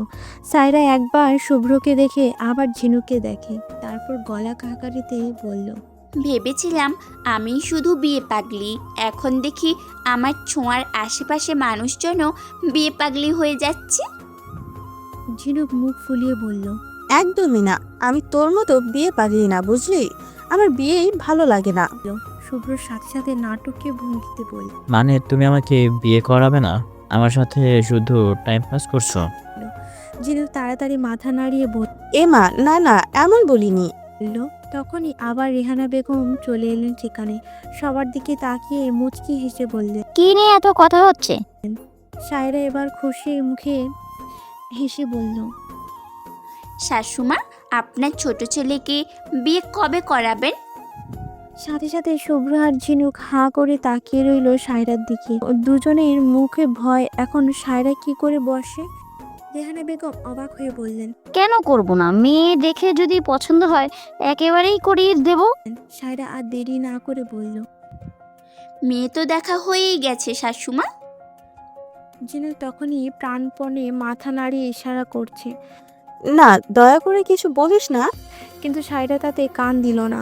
রেহানা বেগমও কৌতূহলী চোখে তাকিয়ে আছে সায়রার দিকে। সায়রা এবার গলা খাকারে দিয়ে গম্ভীর তার ভঙ্গিতে বলল, আপনার সামনেই তো আছে শাশুমা আপনার ছোট ছেলে আর শান্তশিষ্ট ভদ্র মেয়ে ঝিনুক, তারা প্রেম করে। কথাটা শোনা মাত্রই শুভ্র হঠাৎ উঠে দৌড়ে নিজের রুমে ঢুকে গেল। রেহানা বেগম ধীর পায়ে গিয়ে ঝিনুকের সামনে দাঁড়ালেন। দাঁড়াও। ভয়ে কেঁপে উঠল, কাঁপা কাঁপা পায়ে দাঁড়িয়ে গেল। রেহানা বেগম আবার বলল। এসব কবে থেকে শুরু হলো? ঝিনুক কাঁপা গলায় বলল। কয়দিন হলো? তার গলা যেন শুকিয়ে যাচ্ছিল। হঠাৎই রেহানা বেগম মুচকি হেসে বললেন। ঝিনুক তুমি তো খুব মিষ্টি মেয়ে। যাক, আমার ছোট ছেলেটাও এবার মাথায় একটু বুদ্ধি হয়েছে মনে হয়। তোমার বাবার নম্বরটা দিয়ে যেও, কেমন? ঝিনুকের মুখে স্বস্তির হাসি ফুটে উঠল। সায়রা পাশে বসে হো হো করে হাসি থামাতে পারছিল না। রান্নাঘরে রান্না করছে সায়রা আর ঝিনুক। দুজনেরই ভিন্ন ভিন্ন ব্যস্ততা, একজন রান্নায় আরেকজন কেবল দুষ্টামিতেই। ঝিনুক রুটি বেলার কাজে মন দিচ্ছে আর সায়রা আটার গুঁড়ার মধ্যে আঙুল ঘোরাচ্ছে। ঝিনুক বিরক্ত হয়ে বলল। সমস্যা কি? ঠিক করে দাঁড়িয়ে থাকতে পারিস না নাকি? সায়রা মুখ ফুলিয়ে বলল। কেন, তুই দেখতে পাচ্ছিস না আমি যে কাজ করছি? ঝিনুক সায়রার দিকে তাকাতেই অবাক হয়ে গেল। সায়রা পুরো মুখ ভর্তি আটার গুঁড়ো। ভ্রু কুঁচকে ঝিনুক বলল। রুটি বানাচ্ছি আমি, তোর মুখে আটা কেন? সায়রা হেসে উত্তর দিল। বুঝিস না, এখন যদি কেউ রান্নাঘরে ঢোকে তখন আমাকেই দেখেই বলবে বাড়ির বড় বউ রান্নায় কত কাজের। ঝিনুক চুপ করে রুটি বানাতে লাগলো, কিন্তু সায়রা আর সুযোগ ছাড়ল না। এক চিমটে গুঁড়া নিয়ে ঝিনুকের গালেও মাখিয়ে দিল। ঝিনুক এবার রেগে দাঁত খিচিয়ে বলল। তুই এমন একটা লাথি খাইবি, সায়রার বাচ্চা? সায়রা গম্ভীর ভঙ্গিতে গলা খাকারি দিয়ে বলল। ভুলে যাস না আমি তোর বড় যা, সম্মান কর শালি। ঝিনুক দীর্ঘশ্বাস ফেলে বলল। আল্লাহ, তোর এই জ্বালাতন কতদিন সহ্য করতে হবে কে জানে। সায়রা চোখ টিপে উত্তর দিল। সারা জীবন। ঝিনুক বিরক্ত স্বরে বলল। তা তো করতেই হবে। জীবনের সবচেয়ে বড় ভুল করলাম। ভাবছিলাম তুই বিয়ে হয়ে গেলে এই বোধ হয় একটা পাগলের হাত থেকে মুক্তি পেলাম। তখন কি জানতাম আবার সেই পাগলের কাছেই ফিরে আসতে হবে। সায়রা ভ্রু কুঁচকে জবাব দিল। জি, আমার দেবরকে বিয়ে করার সময় কথাটা মনে রাখা উচিত ছিল। এদিকে ঝিনুক বিরক্ত হয়ে বারবার গাঢ় চুল সরাচ্ছে। চুলগুলো এসে চোখে মুখে ঢেকে দিচ্ছে। ঝিনুক বলল। সায়রা, আমার চুলগুলো বেঁধে দে। সায়রা দুষ্টু হেসে বলল। দেবর সাহেবকে ডাক দেব নাকি? ঝিনুক লজ্জায় লাল হয়ে বলল। তোকে যা বললাম তাই কর। সায়রা দুষ্টামিতে কখনোই ঝিনুক রাগ করে না, বরং আনন্দ উপভোগ করে। এমনকি বাড়ির সবাই, ড্রয়িং রুমে বাড়ির সবাই বসা, রেহানা বেগম, মোজাম্মেল, শুভ্র এবং শাওন সবাই গল্প করছে। হঠাৎ দোতলা থেকে কিছু একটা আওয়াজ হলো। সাথে সাথে সবার মুখের রং পাল্টে গেছে। একজন আরেকজনের দিকে তাকিয়ে রইল। তারপরে শাওন উঠে দৌড়ে গেল উপরে, সাথে শুভ্র। রেহানা বেগমের বয়স হয়েছে, তবুও তিনি গেলেন ছেলেদের পেছনে। শাওন দৌড়ে গিয়ে সোজা ঢুকলো তার রুমে ঢুকে জোরে জোরে নিঃশ্বাস নিতে থাকলো। সামনে তাকিয়ে দেখলো মুখ ফুলিয়ে দাঁড়িয়ে আছে সুনয়না, শাওনের একমাত্র প্রাণ, বাড়ির সকলের চোখের মণি। মাত্রই ঘুম থেকে উঠেছে। শাওন কাছে যেতে যেতে বলল। আমার রাজকন্যা তো ঘুমিয়েছিল তাই। একদম আমার কাছে আসবেন পাপ্পা, আমাকে একা রুমে রেখে কোথায় গিয়েছিলে? পর মুহূর্তে এসে হাজির হলো রেহানা বেগম এবং শুভ্র। শাওন বলল। আমার রাজকন্যা তো ঘুমিয়েছিল তাই। ঠিক আছে, কেমন? সরি। নাতনির কাছে গিয়ে কোলে তুলে নিয়ে কপালে চুমু খেয়ে বলল। আমরা সকলেই সরি, আর কখনো একা রেখে এক পাও যাব না। সুনয়না এবার শুভ্রর দিকে তাকালো, বড়দের মতো মুখ করে বলল। তাকতু, এদিকে আসো। শুভ্র মাথা নিচু করে বলল। জি জনাব, বলুন। আমার জন্য চকলেট নেছো? এটা কিভাবে ভুলবো বলো? অবশ্যই এনেছি। সুনয়না বয়স মাত্র 3.5 বছর, তবে এই বয়সেও একদম বুড়ি যাকে বলে। বড়দের মতো আচরণ করে এখন। মেয়েটার চোখগুলো নীল রঙা, তাই তার নাম রাখা হয়েছে সুনয়না। গায়ের রং ধবধবে সাদা। ড্রয়িং রুমে খেলা করছে শুভা আর সুনয়না। দুজনের মাঝে যেন বেশ বন্ধুত্ব গড়ে উঠেছে। বাড়িতে অন্য কোনো বাচ্চা না থাকায় সারাদিন সুনয়না শুভার সাথেই খেলে। শুভাকে সুনয়নার সুন্দরী বলে ডাকে। হঠাৎ সুনয়না শুভাকে ডেকে বলে। আচ্ছা সুন্দরী, আমি যখন জন্মেছিলাম তখন কি হয়েছিল?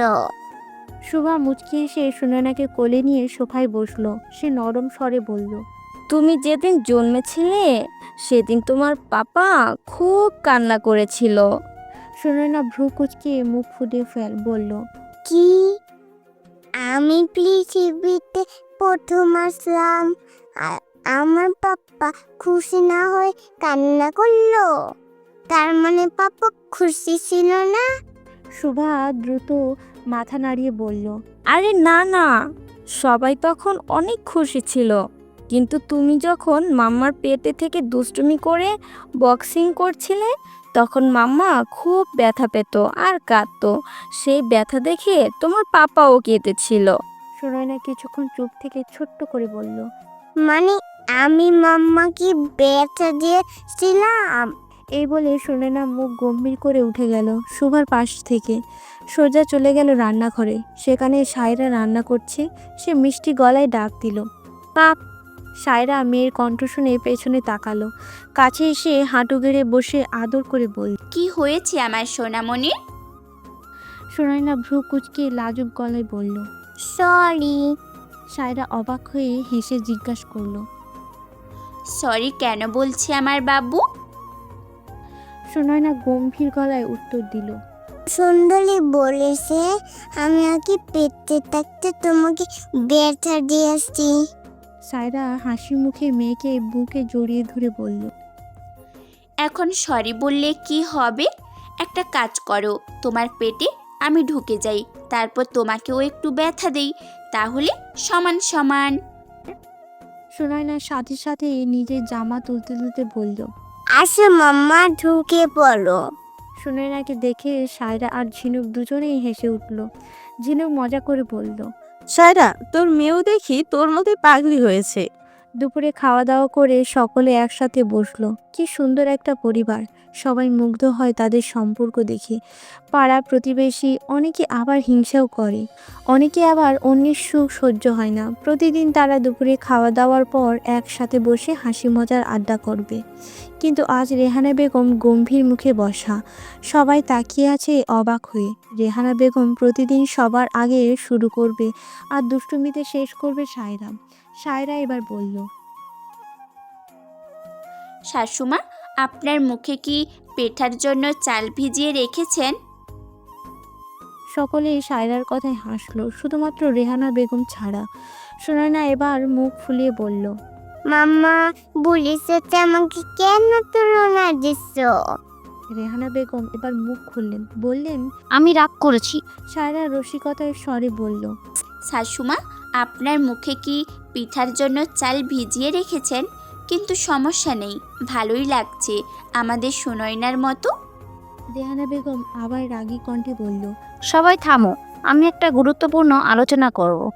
সায়রা থেমে গেছে। রেহানা বেগম বলল, সায়রা, তোমার সমস্যা কি? সকাল থেকে দেখছি তুমি কোনো দুষ্টুমি করছো না কেন? শাওন বলল, কেন মা, সাইরা তো আজ একটু চুপ আছে, আমরা শান্তিতে আছি। রেহানা বেগম ধমক দিয়ে বলল, এই চুপ করো তো সায়রা, দুষ্টুমি আমার ঔষধে পরিণত হয়েছে। ও দুষ্টুমি না করলে আমার শরীর খারাপ লাগে। ঝিনুক এবার বলল, মা, তুমি মনে হয় আজকে রান্নাঘরের কাহিনী দেখো নাই, তাই এসব বলছো।